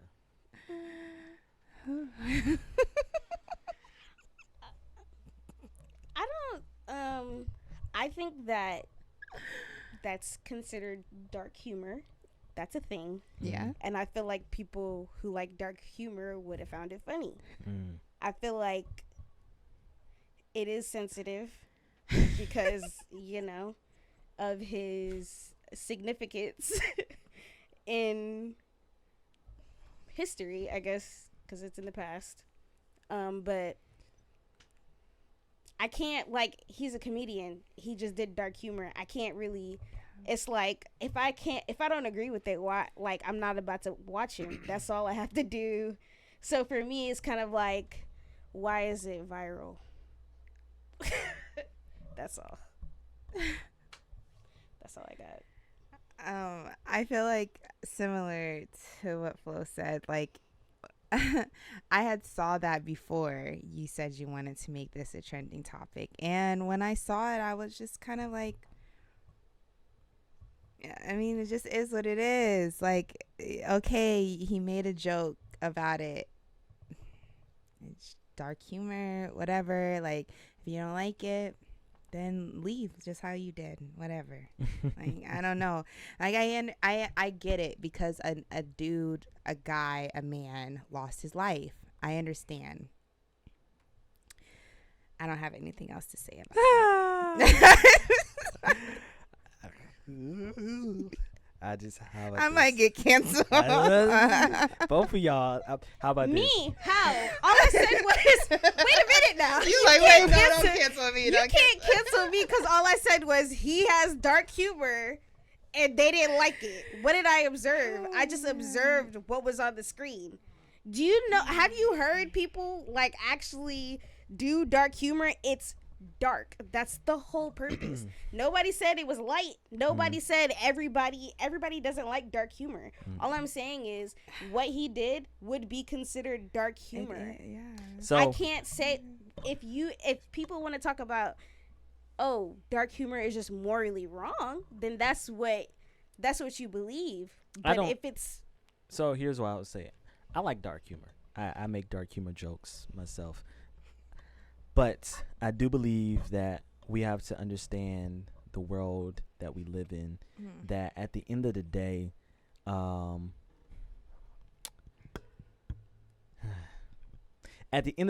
there are white people who are going to take what he said, that joke, and not just be like, doo-doo-ch, it was comedy, but no, for real, that was bad. There are white people who are going to take what he said, be like, see? Even this nigger, finds this laughable, and da-da-da-da-da. There are a lot of white people who did not agree or care with the whole thing, what happened with George Floyd. There was a lot of white people, and if not just white people, black people too. And there's a lot of people who did not understand that, yes, if George Floyd had a fake $20 bill, which it said that he did, and he was trying to use it, yes, that is a criminal offense, but not for the death penalty.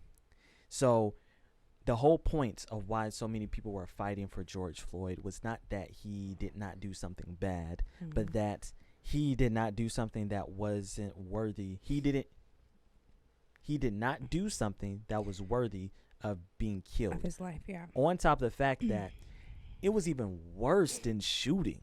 We can argue that it was worse than this shooting because you're standing on this dude's neck for 7 minutes, 9 minutes, however long it was. Yeah. This dude is literally there's no type of training that says that that's fine. I've seen the training where they put the knee on the person or whatever just to pin them down. But the whole point of pinning them down is to pin them down, put the handcuffs, and keep them moving. Put them in the back of the squad car. There was no reason that they had to have. So the whole point is now we're making a joke of his death. I don't mind a joke about the $20 bill and about that. We can joke about that, and then at the end of it be like, but not for real. Rest in peace, George Floyd. Like, there are comedians who know how to do it in taste. You can say, like, Dave Chappelle is one of those people.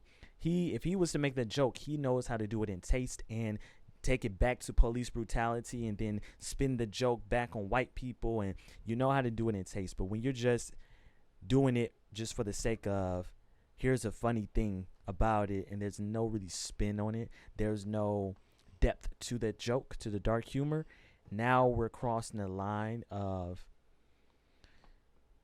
those racist jokes, those sexist jokes that approve of the wrong thing instead of, know what, we can make fun of this, we can make light of it, while at the same time making it obvious I don't agree with it.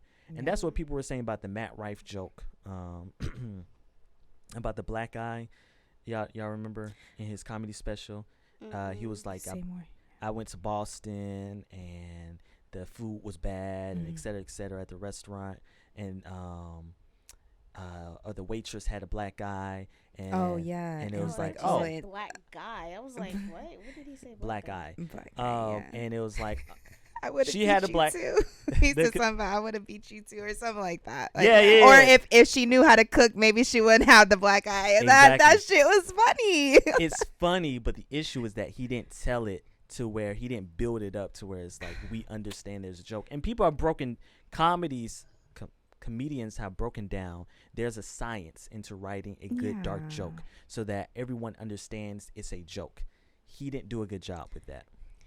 I think Dave Chappelle does a really good job with how he does. I think Dave Chappelle is kind of like a dark humor type of comedian. Yes. And he does do a really good job with it. I think that man saying the joke about George Floyd, I didn't laugh when I saw the clip, even before he showed it to me. I didn't laugh because I didn't think you was. I was the show laughing. No, I mean, that's fine. I just think that there are things that when it's that sensitive, like, if I can still hear about what happened to George Floyd, the fact that a person could stand on somebody's neck for 7 minutes while somebody's begging for their life, if that still hits like a chord in me, and it wasn't that far back ago that happened, I feel like maybe it's a little too close to say it. But at the end of the day, he did say it, and there are people in the audience who laughed. So if that's his crowd, that's his crowd. I think that at the end of the day, he's a comedian. There's not every single comedian that I laugh at. I didn't like Matt Rife's jokes. I did it. I sat there, looked at it, and I was like, okay, But Tyrina was like, that was hilarious. Yeah. It's like, okay, that's just not the comedian that I'll watch. I like Cat Williams. I like Dave Chappelle. I like Kevin Hart. That's more my vibe. Everybody can have a different vibe. It's not illegal to make dark jokes. So I don't really. I'm not saying. Right. I'm not saying that it's illegal to make a dark joke. I just think that there has to be more taste around it. Yeah. There has to be. I could say examples all day, every day. There's a tasteful way to make a joke to where that person who's the butt of the joke will even laugh themselves. Yeah. You are. I'm sorry. I think it's just a part of my personality. I'm a person who for sure laughs at things like in general outside of it. I'm a person who laughs when I shouldn't really be laughing, and I have no idea why, but that's just what it is. And so this should not be funny, but it is, and I don't know, I can't explain it. And like, I can understand y'all's perspective, and I get it. Like, it is extremely horrible, the fact that a guy lost his life by basically strangulation. Like, he couldn't breathe. Like, that is sad. And no, it like I'm sorry. At the end of the day, yes, I understand. Like, it is sad, but it's just like, I don't know. Sometimes like laughing at things make it a lot less It's more. how you cope. Sometimes Yes. it's how people Yes. cope. Like I'm not right. I agree. Yeah. Again, I love laughing with dark humor. I do. But there's comedy or comedians who know how to do it where it's like, we all gotta laugh at this. We get it. And I guess that's where his type of style, I've seen his videos before. His style of comedy comes from where it's like a joning type of comedy where it'll be two comedians going back and forth who can diss each other the hardest. Sure. And so they'll make fat jokes about him, then he makes whatever joke he can make about them. And it's funny. There is a audience for it, and I've laughed at the different clips. The issue is when, just like with Matt Rife, a lot of people were trying to say that his comedy that he got popularized off of from TikTok was this type of setting, was I'm in an audience of people and I'm just being witty. So if that does not translate well over to your own special, where those same dark humor jokes and everything that you would have said does not translate over to where, hey, we get it, you know? So again, just like with music and every other art form, there's a tasteful way to do it. Sure. And there's a way that it's like, dog, Pound Town, it's, you know. Right. That didn't translate well. Yeah, that didn't translate. Maybe you could have found a way to translate that better. There's good music, and then there's Pound Town. Okay. Wow. And everything else. Okay, I mean, shit, that's fine. Yeah, I mean, I guess it like I don't disagree with y'all. Like, Yeah, I mean, I get it. yeah. So, our last trending topic. So, we are here in Atlanta, and apparently there's a case that's been happening about Flo. You know exactly how to. So they're trying to they were trying to convict Trump of stealing an election in Georgia. Yes. They have the district attorney on trial, who I think she's the DA, but Yeah. they have her on trial or they have her as a witness. She's not on trial. They have her as a witness, Right. as part of the trial, and then you'll see what she's saying on the video. Very anxious to have this conversation with him. As you know, Mr. Wade is a Southern gentleman. Me, not so much. You're confused. You think I'm on trial. These people are on trial for trying to steal an election in 2020. And I think in one of your motions you tried to implicate I slept with him at that conference, which I find to be extremely offensive. So let's be clear, because you lied in this. Let me tell you which one you lied in. Right here. I think you lied right here. No. This is the truth, Judge. And it is a lie. We're talking about professionalism. No, while we're talking about professionalism, she put in 3 different documents. He lived with me. So the cash that you gave him, that could have been used to pay the tax lien off? You're going to tell me how to pay my bills? And you said, when I chose him, I didn't inform people of a personal relationship. We have defined personal as romantic. It is an inaccurate way to state the question. Then I will certainly restate it so it is very accurate. Okay, and please do not yell at me. Period. I think she did a good job. Frankly, I think every time when a woman's on the witness stand and instead of staying on topic, you decide to bring up her sexual life as if that's what it is. And if you try to interrogate her like she's on trial, that you should respond like that. She's a DA attorney. You thought she was going to get away with it? Like, you thought you would get away with somebody who knows the law that well, who her position is that high. Yeah. What are you doing? And I think it's, quite frankly, disrespectful. People, I don't think that you see this all the time, all the way in the past and now, even though we're supposed to be, quote unquote, a few more progressive now. Yeah. Every time there's a type of trial, every time that a woman gets on the stand, her sexual life is always brought up. Why? If it has nothing to do with the case, she's not on trial, and she's not on trial for doing anything. Like, it's about the election. Why is who she's sleeping with being brought up? For what? Because it's, you know, just like in Scandal, which is why it said it's like a real life scandal. It's how dirty can we get? Let's try to find something that will criminalize or make someone want to step down as a witness, make someone be like, nah, I'm good. Let's try to find some dirt on these people, so therefore we can win this case. And that's what they did. They stooped low. But she's not on trial, so how would you win a case? Because she's the one that brought up the case. I forgot whatever the legal terms is, but she's the one that prosecuted. Yeah, I guess so. And so therefore, if you can find something inappropriate on her, you can argue to throw out the whole case. Yeah. And so that's what they were trying to do. Right. Okay. So I just feel like the overall issue is the fact that that can even exist, that you can bring up a woman's sexual life as a way to throw out a case that has nothing to do with the woman's sexual life. But it wasn't. But to be more clear, I understand exactly what you're saying when we look at cases like Meg Thee Stallion, how they were trying to bring up all of her other stuff. It does still have a sense of relevancy, because in this case, they were more so talking about the person that she hired. They had a previous sexual relationship, and so the whole point was that what she was trying to argue is that didn't matter, because that did not interfere with the case. Neither did, and I made sure that I was good with how things happen. Is the best thing to do to hire someone that she was previously in a relationship with? Maybe not. But my point though is that she was still in legal standing. She didn't do nothing wrong, and so they were just trying to use that as a way to, basically attack her character. Yeah.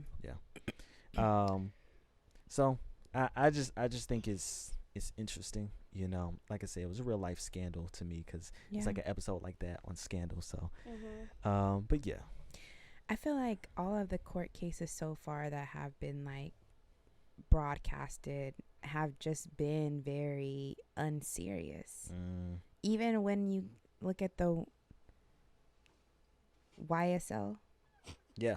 Is that right? Yeah. Okay. Even when you look at that, the clips that have been brought out, it's just been so like unserious. His lawyer got arrested for gang related. Yeah. Oh yeah. I saw that. And then there's a picture of her with the stack of money in the background and a gun in her hand, and she's like, "If you're not with me, then what you doing?" And I'm like, this has to be like, are we in a simulation? It's like a movie. Are we in a movie right now? Like, yeah. It did not feel real at all. It doesn't.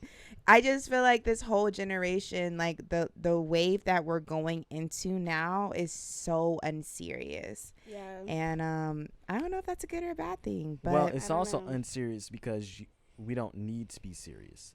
There used to be a day and time where we still kind of are in it, but even companies are realizing in order to stay relevant, they have to not be that serious. That's why when you look at Wendy's and Burger King, and they're on Twitter saying some of the wildest stuff. Because we live in a day and age, the meme culture. Yeah. So someone was talking about how whether it's LeBron and a lot of these people, once you become a meme, it's hard to live that down. And so that's just the day and age that we live in. On top of the fact that we don't want to hear about serious stuff all the time. Yeah. We are merely the polar opposite of our parents nowadays. And I wouldn't say that all of us, because there's a lot of people who dive really hard into making everything real serious and etc. But overall, we are living on social media. What's the most, like, I think YouTube said one of the top things in the YouTube search was cats videos. Yeah. No one's looking up politics and all this other stuff. Cat videos. So yeah. And that's our parents too. Like, we are all becoming very unserious. Do you remember that movie we were watching? It was like the end of the world, and the scientist had figured out that it was about to be the end of the world, and he had got on the news station. Oh yeah, it was. Don't look up on Netflix. Yeah, he got on the news station, and he was like, "We're about to die. Everything is about to die." And then the news anchor's like, "Why are you so serious? Right? Like, calm down." Just relax. And he's like, We're literally about to die. Yes. And then it became a whole thing where now they're chanting people who want to look up versus who don't. And now we're arguing against each other. And then he got sucked into it because people were calling him cute and everything. And now he's like. And so watching the movie, I was just like, wow, like would happen. That would literally That would happen. for sure happen. We would literally probably. look at the TV and be like, "Wow, It's happening But now. that's funny. Global warming, war, everything that's going on now is happening now. And how many of us are? There's still a lot of people who are serious about it, but we're making jokes about it and everything. Because it's like I was saying earlier with the other topic, it's a coping mechanism. Yeah. And also, when you can't do anything, you can't do I can't anything. do anything. I'm not the president. I'm not. Yeah.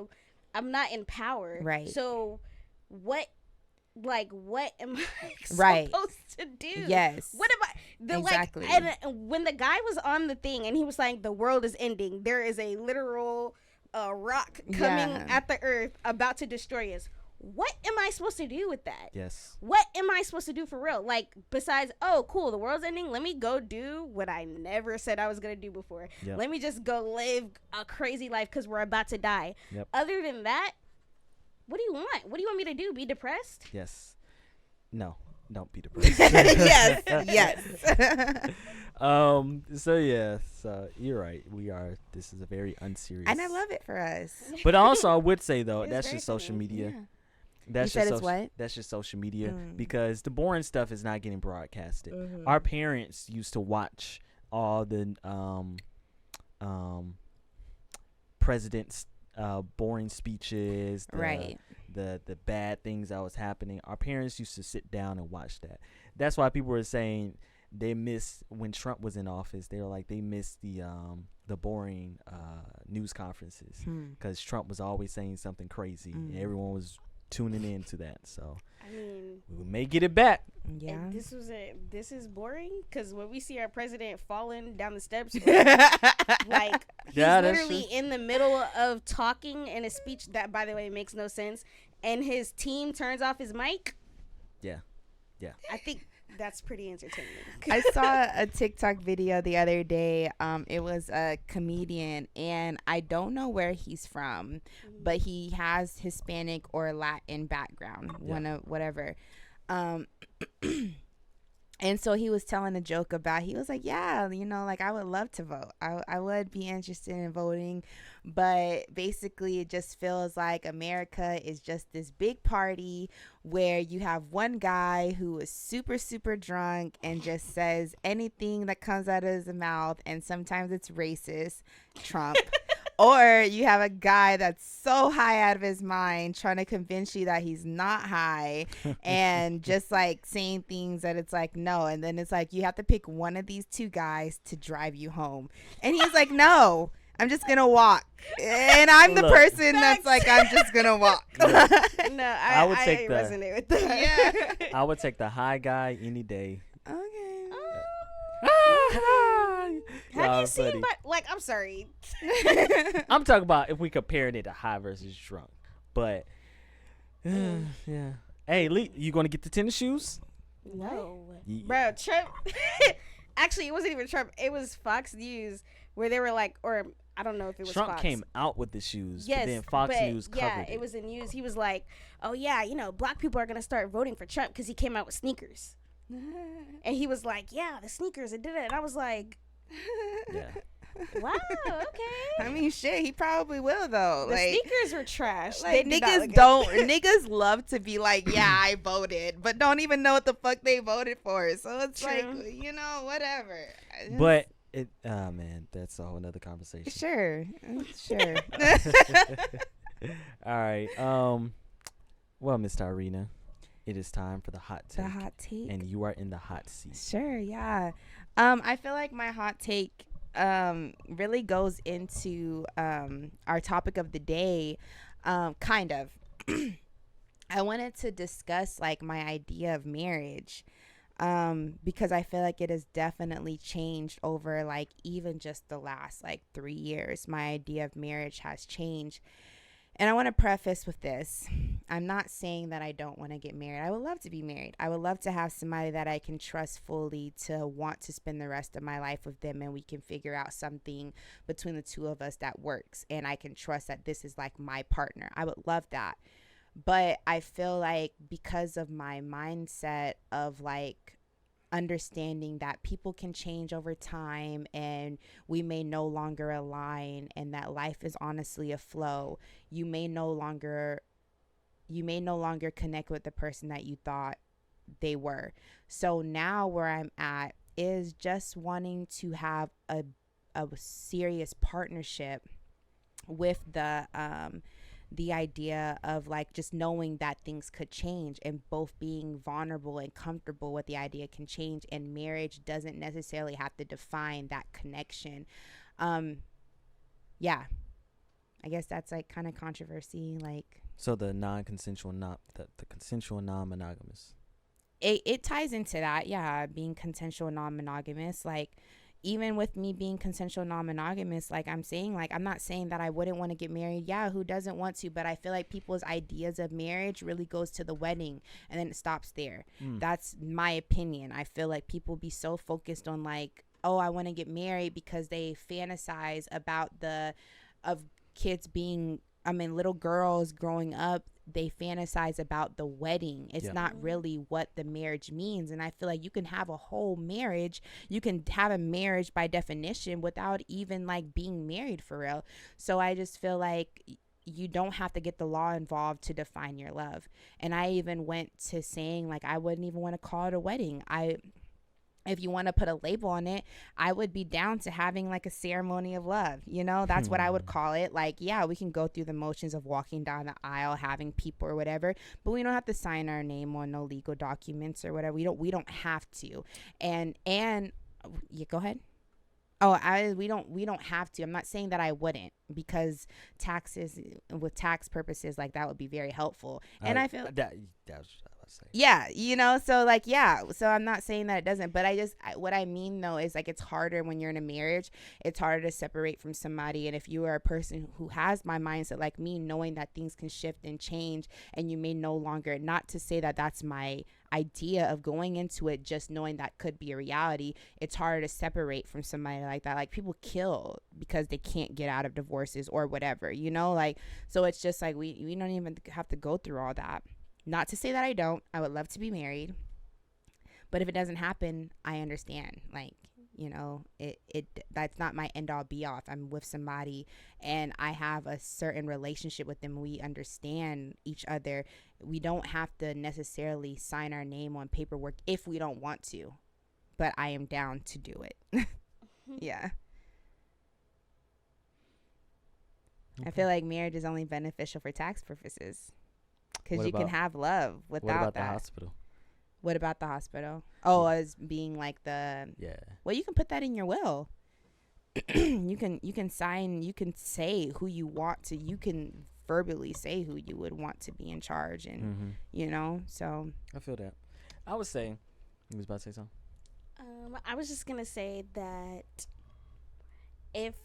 I think, like, when you really think about signing your paper and letting the government know that you're married, and like you think about like, okay, the government wasn't always here, so how did people, you know, define that they're married or whatever, then you really kind of, it's like, I do understand you not wanting to sign documents, or not wanting to, but like you don't have to, like I'm okay with not, because the document doesn't define your marriage or your partnership or your love. I do agree with that. I think that a lot of the times people get so caught up because being as a Christian, for me, it's not so much as signing a document. For me, my belief is I'm letting God know that this is my partner that I'm choosing to be with, and, you know, signifying marriage. So, but I do agree that some people do just think about the wedding and that's it, and they don't think about anything else, or they're not even honoring what marriage is supposed to be in the first place. Like, you're just thinking about, oh, I'm signing a document, okay, yeah, I got a ring, look at my ring, da da da da. But it's like, it's deeper than that. If you believe in the same things that I believe in, it is very much deeper than that. It is very much more sacred. So I kind of can resonate with some of the things that you're saying. I would say this is that, and I don't think that this is where you're coming from for real. We make excuses every day to do what we want to do. And what happens is, if we live in a society that it was normal to be polyamorous, polygam. What's the word? Y'all know the word I'm trying to say. Yeah, I mean, but that also falls under consensual non-monogamous. Right. What I was about to say is, if we lived in that type of society, there would be some people who would want to buck against the system and be like, no, I want one woman because da-da-da. There's always going to be, or one man, there's always going to be people and situations and circumstances to make us want to go against the system. But I believe that sometimes what sparks those decisions, sometimes, not all the times, is the mere fact of people misusing the situations, and there's another word, abusing it. But there are people who use it in a way that prospers and that actually is meant to do what it's supposed to do. And so I say this to say is that I don't think that the entity of marriage, and I don't think that this is really what you're saying, I don't think the entity of marriage, because I don't like the conversation that always comes to that, where it's like marriage is wrong and the white man and the government, and I'm like, no, it's what you make it. And there are a lot of people, especially men, women and men, who grew up so focused on the wedding instead of focusing on trying to make a good marriage. Right. I want a beautiful wedding, but because I came from divorced parents who had a very beautiful wedding, it's like, but it's just pictures and VHS tape.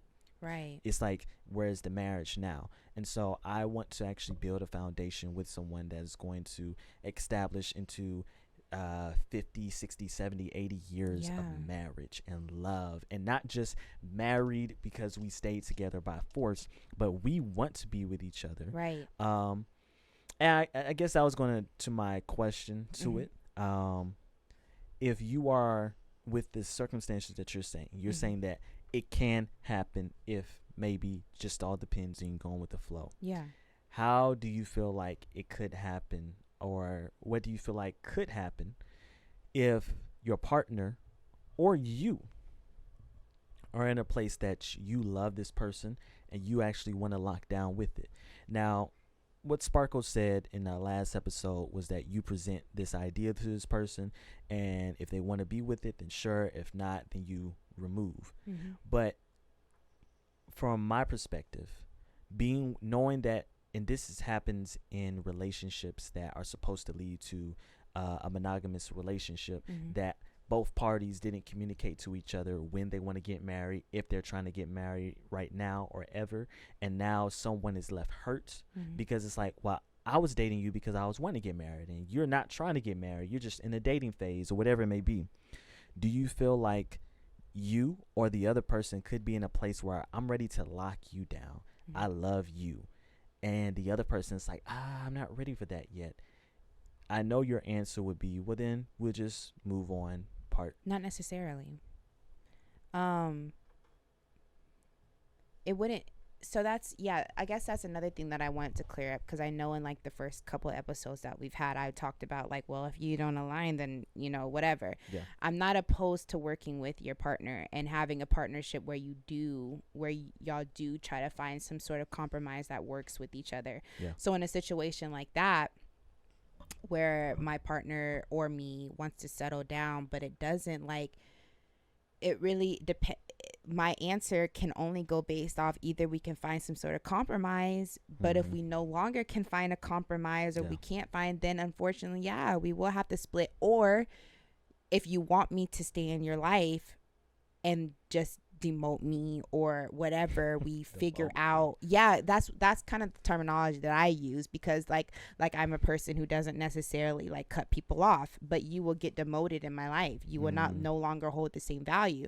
So if I know that I want you in my life, I'm not necessarily going to cut you off, but there's somebody that's going to be able to there's somebody that's going to be able to feed the needs that I want, and no one person can do that. So even in monogamous relationship, there are some things that you get from other people, platonic, obviously, because y'all are in a monogamous relationship. There are some people that you get platonically that you don't necessarily get from flow. In the same way, there are some things that you get platonically from other people that you don't get from Shabach. And that's just in general. No one person can feed all the needs that you want, and that's okay. And so in my situation, like if I know that I want you in my life, but we are just not in that capability, I'm not going to just cut you off, or it doesn't mean that we will have to just figure something out, or I keep you in my life and I find what I'm looking for. Yeah. That's just what it is. Like, I feel that. Yeah. Well, I like the perspective that you're with. For me, I just believe in love. I don't, do too. Yeah. I don't like the whole idea, like you were saying, that marriage is just a document, it's just a wedding. Because I don't like women, because you see it more oftentimes. Well, actually, both men and women, they do it for different reasons. That they just hop into marriages because women sometimes do it just for the sake of security. They find a man who they feel like is making more money than them. And as much as we like to talk about the women who are like, oh, he got to be making this significant amount of money, there's a lot of women who just want a man who is making money and who's willing to pay for all this stuff. They don't care how much he's making or whatever. And then on the other side, men who wants to get into marriage just because they're tired, their testosterone has gone down, they're tired of trying to hit up every girl and playing around and everything, so they just want one woman, and they want a woman to take care of them, and they're ready to have kids. So there's a lot of people who get into marriages outside of love, but I believe that love is supposed to conquer all. So we may have a desire to have kids, have a desire to have someone who's able to support you financially, desire to have someone that you're able to consistent punani or whatever, but it should be on the other line of love. So that's my biggest thing. So and like for me to clarify, like my idea is, like I've said, I do want one person. Like I want that. I do want to have somebody that I don't have to be like, well, if we no longer align, then whatever. Like, no, I would want to work with somebody. I would want to figure out what compromises we can, and that the door is just open for us to have open communication. If you find somebody attractive, cool. Do you want to explore it? Let's talk about it. Like just that open, because I just understand what that life is, a flow, But at the end of the day, like, I still want you to know that you have something with me, and that's above all, and vice versa. Like, to have somebody where I know there's things that you are above all of that. So, yeah. I feel that. Well, I like the hot topic. Let's transition as we come to a close to something to think about.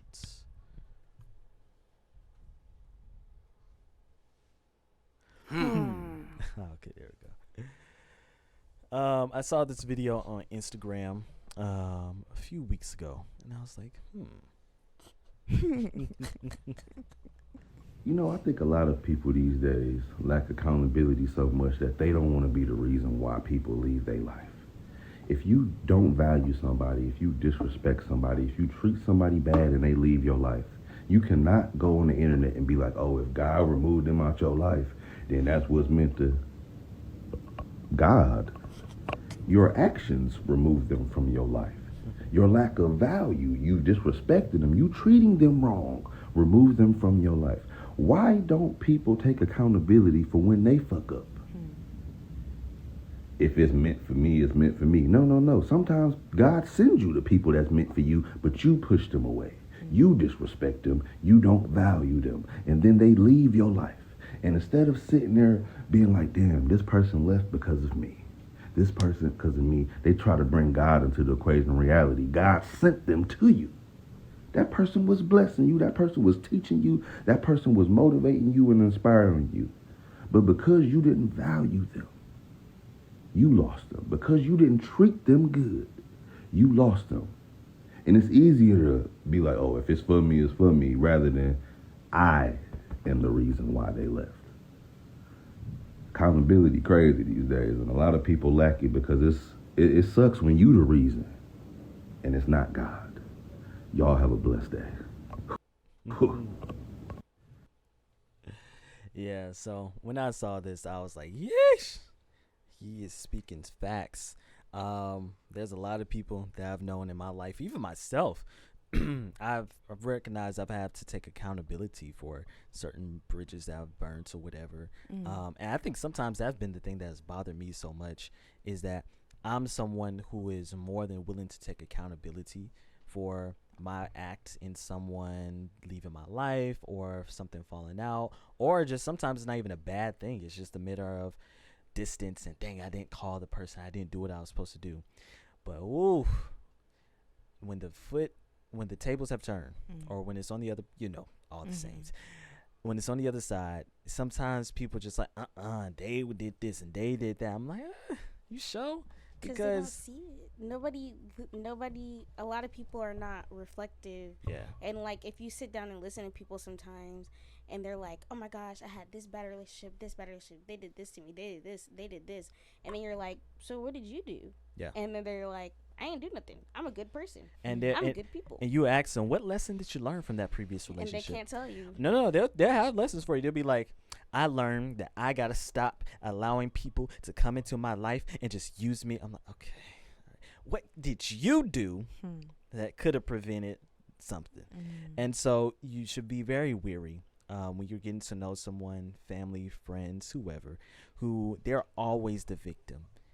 Always, in every situation, every story, they're always the victim. They can't look you in your eye and be like, I messed up. I did. Now, don't get me wrong. Transparency is with time. Sometimes you ain't got to tell the person that you're trying to date now that, I cheated on the person just yet, if you know that you've changed your ways, and that's going to push that person away.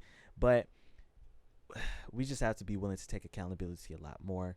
I know it's definitely leaned into the gender wars, where women can't take accountability. I kind of do agree with that, but I do believe that both men and women have an issue with taking accountability, and so yeah.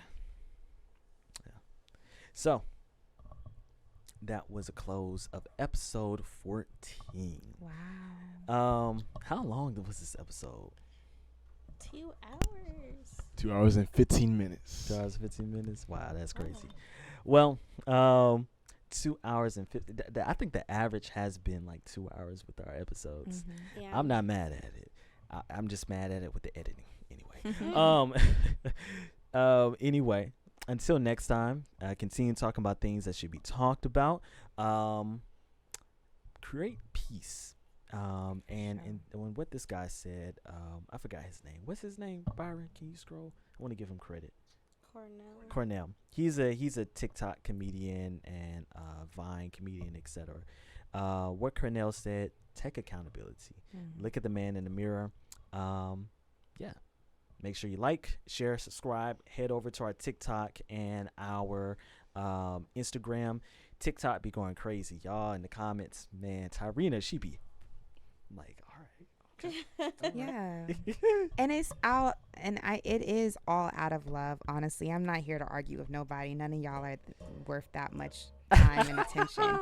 So it's just like whenever I comment, it's really just to get understanding from your perspective. Yeah. I love the comment section.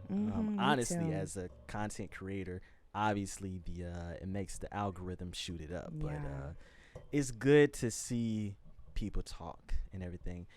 And I would say that just even for us and for other content creators, there are a lot of people who are viewing it who are just not willing to comment. And they may agree with it or they disagree or whatever. So we can't focus so much on the comments of people who are willing to go out their way to leave a negative comment, when there is someone like ourselves who may have watched it and just, didn't say that positive thing. So next time, y'all. Peace.